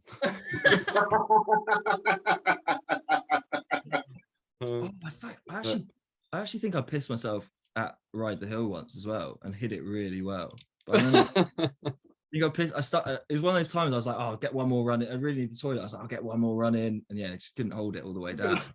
And yeah, I think I ended up just like rolling my jeans up and saying I was really sweaty or something. And but yeah. So I mean, looking on time, we're flying along here. You hung up your board for 9 years. What? 9 years, yeah. And crazy. When did you get back on it? And so I basically was fucking bored in lockdown, like most people were, and I'd started seeing. I think this is at this point, Brins had just set up their setup, the airbag setup, or before it was airbag, the big green, jolly green stuff, yeah. And putting content out, and I started seeing some more content coming out, and I think for me that was like big. Like Dylan Warren had started putting loads on like actual Instagram rather than YouTube, which was like really accessible. And then like Adam Conacher, who I've never met, would love to meet him. Seems like a fucking great guy, awesome rider. Was putting stuff out that I was just like, I've never seen anyone do anything like this on the streets. Like, this is awesome. And then yeah, just basically pulled my board out. It had one wheel. Basically, my excuse for never putting it back together was I had one Rockstar Pro missing, and I was like, I'm not buying one Rockstar Pro, so I'm just not going to do it. And I'm not putting another wheel on it. And I don't want different looking wheels because I'm a diva. I have to look cool. So I just didn't ever do it, and that was always my excuse. And then yeah, lockdown came around, and I basically just like, we had a pile of boards that my parents had been telling me for years you need to like do something with or get rid of. So I just pulled them all out, saw what was there, and then built up like two Leons out of what we had. Ended up buying one Rockstar Pro off ATB shop, which you can do, and then I had a complete board. So yeah, started riding just in lockdown, just like on little hills around me, taking it to like parks like Priory Park in Reigate. But my trucks were shocking. Like I had Matrix, the old Matrix lights that came on the original Leon with the original springs that I got on that board, and the tramper dampers that I put in 10 years before, which I realized when you turn on them just fall apart, like they don't last for that long. So yeah, basically Leon Robbins found that out about his own board earlier on this year. Oh yeah, spectacular fashion. Really? Yeah, he did you see the Nitro Circus fail? Is that what that was? That was what that was. Damper. Put his board away like yourself for a long time. Yeah. Got it back out again, give it a glance over and rode it, and then after the thing, it's like, well, there's no egg shocks in it anymore. They're all just in pieces inside the thing. Like, it's just trying to ride the mega ramp with no egg shocks or whatever. It's just gonna be fucking carnage. You might as well do it on a frame board. Yeah. Yeah, so they just turned to dust. So after like a couple runs, similar. So yeah, I ordered new. I did order some new tramper dampers, but then I was like, these new MBS trucks are out, so I might as well see what they're about. So I ended up speaking to Dom. I built up 2 other boards, sold his old Leon with his permission and gave him some money, and then I made up a comp 16 or something like that I had bits from left over, and sold that, and then sold my Leaf deck as well. So saved up, because I was pretty broke at the time, so I saved up a bit of money, and then bought these trucks, which was like basically all of that money gone on these trucks. And I love these trucks. Like, I love them. I'm never going. I don't think I'll go back to spring trucks. Like, some people don't get on with them that well. Have you RX modded them? Yeah, RX mods. I've put reds in now. Just the other day, actually, I had oranges in, and I was just like cranking the shit out of them. Show us your board. Show us your current setup. I'll show you my whip.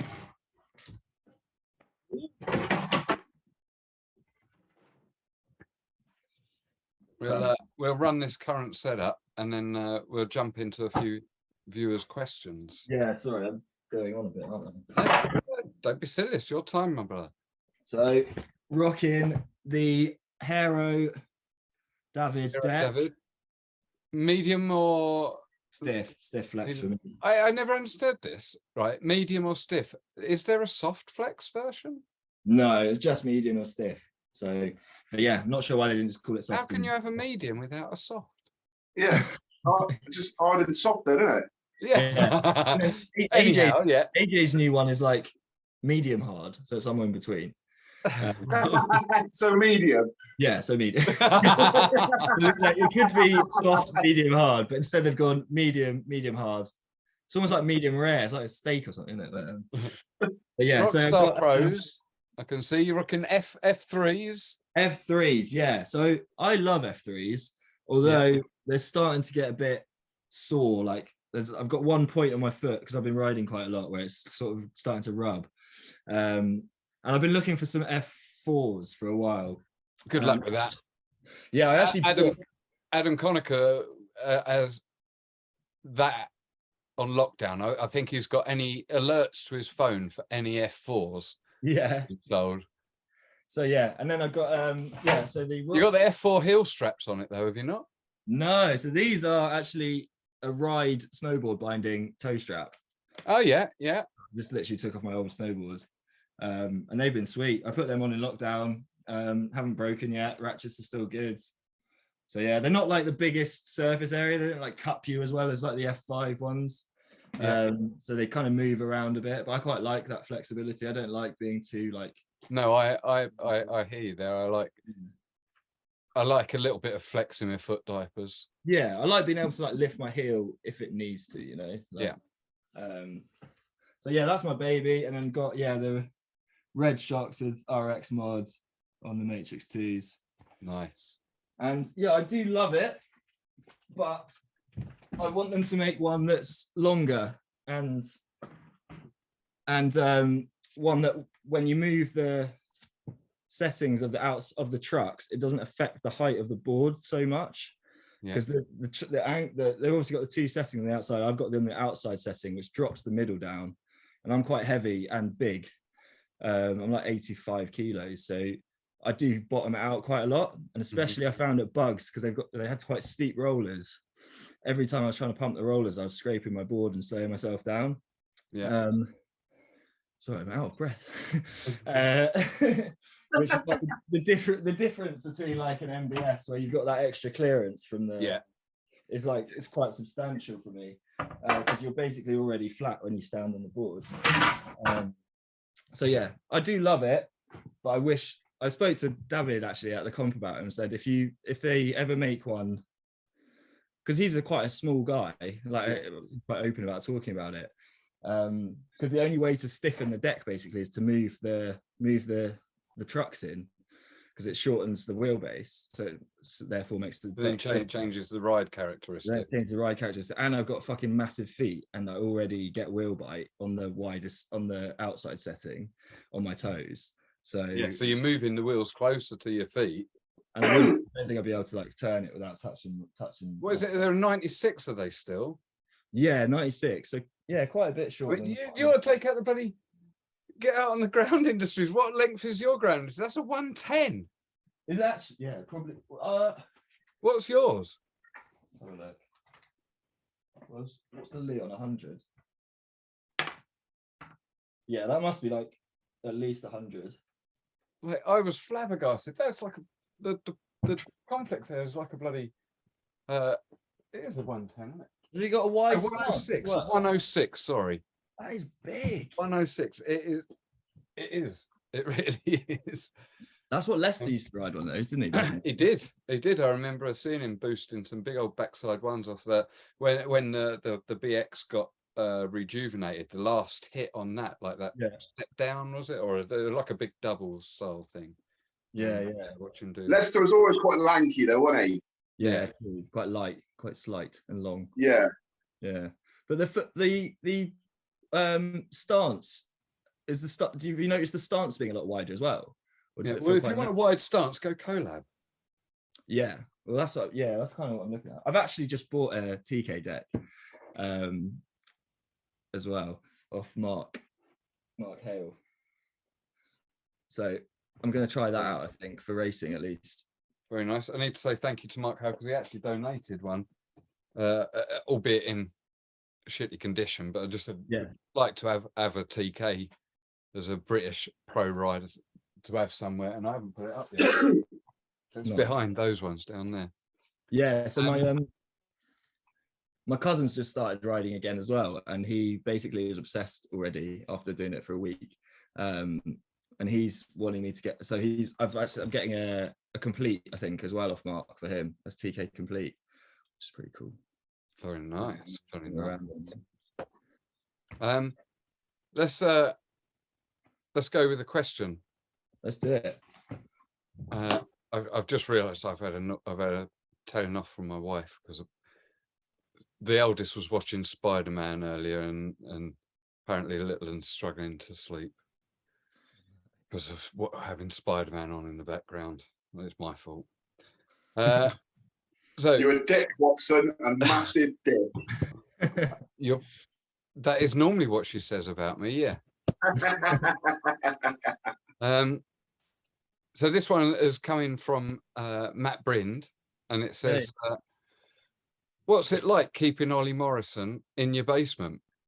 Does he need much food, water, food? And he says he assumes that the litter tray is constantly a mess, even if he does make it in time.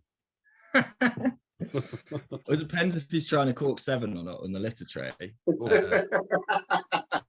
But yeah, food and drink wise, he's quite easy to look after. Yeah, it's got one of those little guinea pig drip things. And Pop it up once a week. Yeah, quite a simple, just on the dry biscuits at the moment, just to make sure that he just eats the litter. Yeah, Cous. Yeah. That's not coming anywhere near my basement, thank you. But yeah, cheers, Matt. Yeah, he's a really good pet. Just answer that question. Yeah. Next one comes in from the fantastic Miles Hillier. Big up. And he said, and he thankfully he's got this right this time. I forget who placed this question before, but got it wrong. It was somebody's brother. So can I ask Seb, would you rather fight 100 duck-sized horses or 1 horse-sized duck? And it was in Aidan Beamish's episode. It was Aidan Beamish's brother who said, would you rather fight 100 duck-sized horses or one duck-sized horse?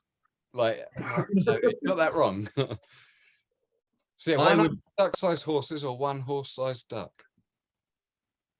I reckon 100 duck-sized horses, because a fucking huge horse-sized duck has got a big old bill and big old feet, and he could stomp the shit out of you. Whereas you could literally run through a field of tiny horses and just boot the shit out of every single one. And they're not going to be able to do shit with their little hooves, are they? What are they going to do? Well, that's it. I suppose you bring up a valid point there. Like if a hoof, like at best, is probably like that sort of size, isn't it? Yeah. If you scaled up a duck's foot, yeah, I reckon that'd have a much bigger surface area. You could crush it. Chance. Could crush it. And imagine if it laid an egg while you're sitting behind it. You're fucked. Well, imagine the omelette you could make. Yeah, it would be a banging omelette. But at least a horse can't lay an egg. So there we go. And our final question for today comes in from Aidan Beamish. Hey. And he's actually supplied us with a video here, so we'll make sure we're fully turned up. And this is him going. Yo, Seb Cox, question for you. If you could be any aquatic animal, what would you be and why? On with the animal themes tonight. Yeah. So does that mean anything that lives in the sea, right, or the water? Yeah, but that generally means, I suppose, that generally means aquatic, isn't it?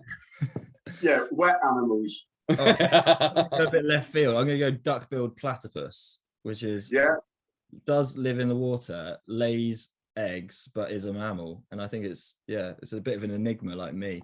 So I'll go duck. Aren't you mysterious? There you go. Mysterious and Yeah. That's it for your viewers' questions this evening. Sloggs, have you got a 10 set ready for the man? Yes, certainly have. Get it on. Right, you ready, Seb? Let's do it. Oh, sorry. Before you go, sorry, Seb. I accused you of being the most organised person on the dirt and said that you're the only one that has ever had notes. Sloggs has notes. You got a whiteboard, though, haven't you? No, I haven't. You not got a whiteboard anymore? No. Did you get rid of that? I got a blackboard, didn't I? Just before, forgot one of my favourite results last year. Big up. Hey, 2021. 10 years out. Yeah. Boom. Nice. Still got it. Still got it. Let's not talk about this year, all right? Oh, you're back now. That graze was savage, man. Just healed, literally. The one on my hip is literally just healed. It's been so... Is it all just pink, brand new skin now? Yeah, it's gross. It was fucking awful, man. But while we're on healing as well, this is healed up. Big up. AT Borders. Oh, look. Oh, nice, man. Does your mum know you got that yet? Yeah. I'm getting one with her in a couple of weeks. For her Yeah. What, an AT Borders one? She's getting the dirt, on her forehead. Right. I think we covered this first one, but we're still going to go for it. Reg or goof? Reg on a mountain board, Goofy on a skateboard. Weird. Right. Favourite centre? So it's got to be XBP. It was my second home, and I can't even consider it like a mountain board centre. It's just literally like where I grew up. So like, your mum and dad are quite switched on. They're quite like decent, normal people, and I cannot believe they trusted you and Dom into our care daily. Literally, when we were such fucking idiots, and they put so much trust in us lot.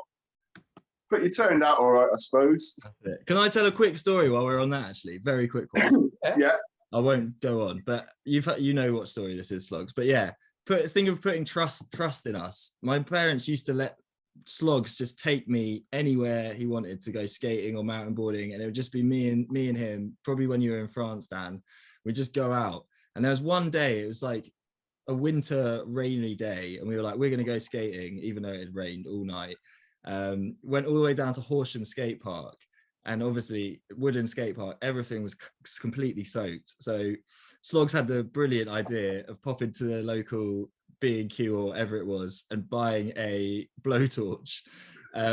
We then proceeded to go back to this wooden skate park in the middle of an open park with loads of people around.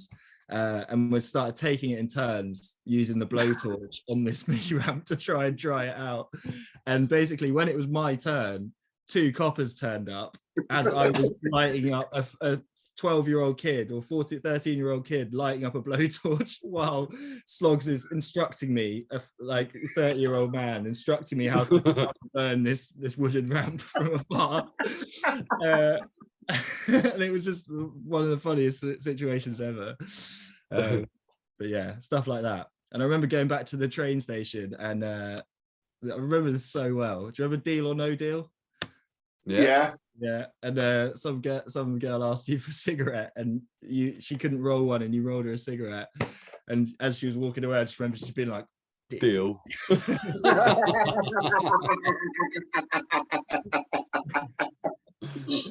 I'd forgotten Deal or No Deal. That mini ramp at Horsham was brilliant as well, wasn't it? Oh, good, yeah. It was like about a foot and a half it was tiny, but you could learn so much on it. Yeah, and had a little extension, didn't it, on one side as well? Yeah, yeah, it was decent. That was.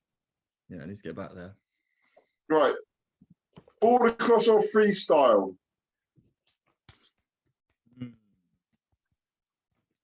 We'll split that one up actually. Border cross or freestyle back in the day, and then now. So I think I'm better at border cross, but I prefer freestyle. But border cross scares the shit out of me to this day, and it always has. And freestyle is really fun, but I'm not very good yet, and I need to get better. So there you go. That's my answer. Best border cross track? Green Man, hands down, favorite one ever. I've never been on a track where I've been going that fast on a mountain board since. And just that feeling at the bottom, just after that log drop, hold on for dear life, hope that you don't stack it over the next two like tabletops. It was just incredible. Like, and I saw some footage the other day, even flying into that S chicane. Even when I was 13 years old, I was probably going quicker than I wanted to, or like, that's probably the fastest I've ever been in a race. And yeah, I loved it. I love that track so much. You get that rush of wind, like as you come out of that bottom section, and it's just like, yeah, amazing. Yeah, I love that. I like that one. Best competition? It's got to be when I won the UK champs for the first time, just because it was, well, so that was, I wasn't there for, I only got there on the Saturday, but that's like my best mountain board memory ever. It's like winning that race and then winning the team challenge with Ride the Hill as well, and everyone getting up on the stage and like that whole event, and like Skanked playing afterwards, you know, the glory days back then. I think that was probably my favorite event as a youngster. But then this year's comp just gone, I fucking was in my element. I loved it. And it's like being back with the family, like I've never left. So yeah, this year's comp was probably my favorite to actually be at as an adult. Yeah. Yeah, it was a good, really good show. Really enjoyed it. Yeah. Right. Favorite trick to do? Favorite trick to do is write this down. Backside 180 nose poke indie. Nice. With like a stool in the middle if you can at 90. That's like my favorite trick. Nice. Yeah. Favorite trick you've seen someone else do? Front three stalefish with a proper pause again at the last 90 where you're facing backwards to the landing. When people do that well, it's the most incredible trick, and I've never been able to do it well. But I name a few, like Twy Lovejoy used to do it insane. Like Tom Kirkman, obviously. Eamon's got a good dip on his threes. Yeah, Eamon's is sick. But yeah, I just think that trick's so cool, like to spin it and then stall it and hold it and look like you're not going to make it around, and then last minute like pull it around. It just looks so cool, like completely blind as well on that last 90. You just have to like trust yourself to know where to land. Yeah, that's my favorite trick. Like it. Right, favorite rider to ride with? So these days probably Miles. I say Miles Hillier. We've been riding probably with him more than anyone. But yeah, there's all the 80 boarders and free rides meets lots recently as well. Like all those times that I've gone out with those guys, it's awesome. Like such good environment. Shout out to Ash as well. I love riding with Ash. You guys, obviously, back in the day. And we don't get to ride that much now, but when we do get to ride now, it's always great fun. But yeah, probably favorite now is probably Miles, just because I ride with him the most. I love that. Who's your favorite rider to watch? Whether it's on the Instagram or someone you... So I was thinking hard about this one, actually. He's prepped, Dan. He's fucking good, isn't he?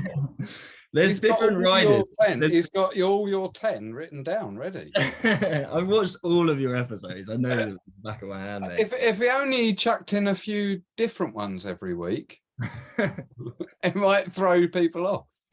No. Okay, so back in the day, honestly, my favorite person to watch ride was Rennie. Like honestly, back in the day, it was so I just loved watching him ride. Freestyle, border cross, whatever. I just absolutely send it. These days, it's incredible how easy Matt and Andy make things look. I think both of them have slightly different style, but just make everything they do look so like easy and simple, and like anyone could do it. And that's like, for me, that's like pure style. When you can do something really hard and make it look incredibly easy, that's like the definition of style for me. So those two are definitely amazing to watch now, and everything they put out is sick. But yeah, again, back in the day, like watching the Americans and Tom Kay was awesome. But I'd probably have to say that my favorite rider I've ever watched ride over the years have been Rennie, and then yeah, Matt and Andy these days. Nice. Can't disagree with either of them. Right, last question. Dan or Sloggs? If Dan grew a beard like yours, it would be Dan. But you know, you've tipped it, so because I can see you on fucking next week. You just don't want to cross him in case he is a UFC fighter.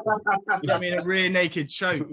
But yeah, no, I love you both. You've all both been honestly like so influential, not just in my like mountainboard career, but generally like in my life. Like I looked up to you guys so much when I was little. Like you did so much for me when I was younger, like would take me out, like take me to places, teach me new tricks, just being just being fucking amazing mates back then when I was a little shit. So yeah, big up to both of you, and thank you so much for doing this podcast, because it's rejuvenating the industry, I feel, and it's getting the word out, and hopefully it's going to lead to really big things.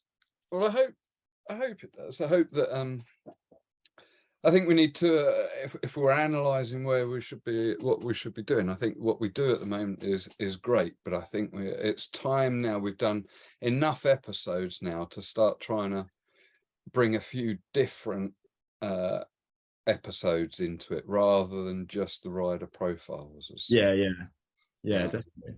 So we need to work on that a little bit. And now we're coming into winter. Hopefully we can get a few more internationals. Yeah, absolutely. Because obviously the summer schedule should ease a little bit as we move into winter. We have got an international next week. We've got Margot from France. Wicked.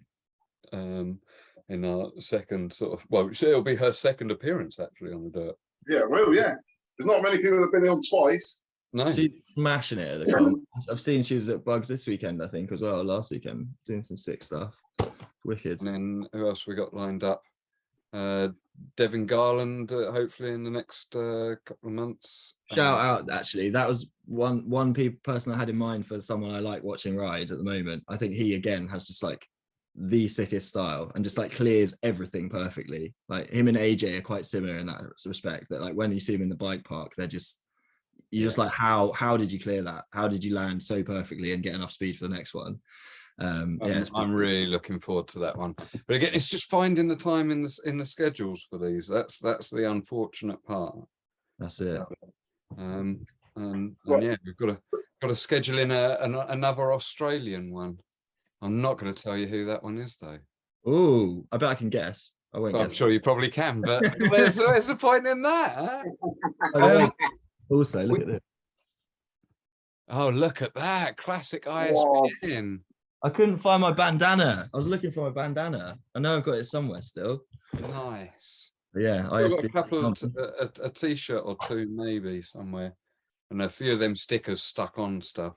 We have actually had a very literally last minute viewer's question come in. Oh, it's not from Paris, is it? No, it's not from Paris. No, either way. It's from Mark, and I don't know where he is. Mark Bish. He's even gone for a video here. Let's have a look. He's a good egg. Seb, what's your favourite karaoke song? Boom. So yeah, this is reference to our myself, Sloggs, Claire, Mark, Sarah, and Miles took a trip to Cardiff in January, end of January, to hit Ramp World, and then followed by an evening of debauchery and karaoke, which was amazing. One of the best nights of my year. It was cracking, wasn't it? It was absolute crackers. Yeah, I'll send a video. I've got some classic videos of Sloggs that I can send. We were all on one. Yeah, but yeah, me and Sarah did a Grease Lightning. Is it called Grease Lightning? Yeah, duet. That went pretty well. So I probably wouldn't call that my favorite. I've actually been to karaoke twice since because I love it so much. And what was my go-to? Don't Stop Believing. That's always a good one. Nice Journey, bit of Journey. Yeah, that's a classic. Not gone for Toto's Africa. Africa is always a good one. Anything by Michael Jackson. Yeah, we'll go for those three. Nice. Thanks, I Bish. think we should Bish as well. One of my favorite. I keep forgetting all these amazing rides, but watching Mark Bishop ride gives me life and like makes me want to get better and get on my boards. Like even he's a nutter, but he's fucking inspirational watching him ride. Like, and how much hype him and Sarah have got and like Jeff Bond as well. Like how much hype they've got since they've joined the family. You know, Great on that. And they've just slotted in straight away, and it's so sick. Like, yeah, brought some fire to the community as well. Yeah. Good. And Ash as well. Ash is a legend. Yeah, just like absolute heroes. And yeah, keep smashing it, but don't hurt yourself. Don't die, Mark, because you probably will if you keep trying too much stupid shit. But yeah, answer to your question, Mark, is take it to the resi. There you go. There you go. So always take it to the resi. So what I'd like to do before we finish off, I want to just put this in here. I think we should end this with the end credits as you and Sarah doing your Grease Lightning rendition, because that is on video somewhere. Yeah, sounds good. If you can get it, that's what we'll do. Although don't do a really good job of it like Tom Donaldson did with his Toto Africa, because that threw up a copyright issue. I just wanted to shout out that episode as well. Like Tom D probably didn't know me that well back in the day, but I'm not gonna like fucking jump on everyone else's parade, but like we've all got our shit with mental health, right? We've all had our issues, and I've had a bit of a tough year myself, and like I've literally taken a section of what he said to you and I've got it written as post-its on my wall, and it's literally what I live by every day now. And like it's like just like nutrition, sleep, exercise, and gratitude, and like that's all that, like it honestly touched me. Like sounds so gay but like about this, but honestly like it really affected me, that episode, and I just want to shout out Tom. Like really nice. It's awesome to have people from the industry being so open and then so encouraging to other people, and like giving people tools like that is just like second to none. So big up Tom Donaldson. Yeah, be stoked for that as well, that he's helped someone else out. Yeah. Right, you got any other shout outs you wanted to give to anyone? Shout out 80 Borders, big up. We're doing big things this year. Always fresh. They're not sending you in many questions though, are they? No, wankers. Big up Ollie Morrison. Really good to like get to know you, because we didn't know each other that well. When Can you not just bang on your car? Can you not just bang on your floor if he's down below you? Shut up. Yeah, big up Miles, all the London crew, Angus. Went and saw Angus the other day, legend. Big up Mum and Dad for letting me do this crazy sport and driving me around and getting parking, speeding tickets and stuff to get me to these events. Taking me to the centre originally. Yeah, Ride the Hill for supporting me so much when I was younger and literally treat me like a king and give me everything I've ever wanted on a mountain board. So yeah, Liz and Simon, big up. And then yeah, Ride the Hill generally, everyone that's run XBP, you guys, Andy, Dougie, everyone that's keeping the Stoke alive and putting content out. It gives me joy. Nice. Well, gents, we're gonna cut it there. That is the end of today's episode. You have been watching The Dirt with the fantastic Seb. And what's his name? Dan Watson. Slogget. Slogget. It's Slogget. It's French Canadian. Slogedimov, you mean? Slogedimov, yeah. Way aye, man. That was dead canny as out, that, like. Cheers for tuning out to listen. Now, before you gan yam, don't forget, if you want to keep getting down with the Dirty Dirt fun, like and subscribe. Get amongst it. Shy Band's getting out.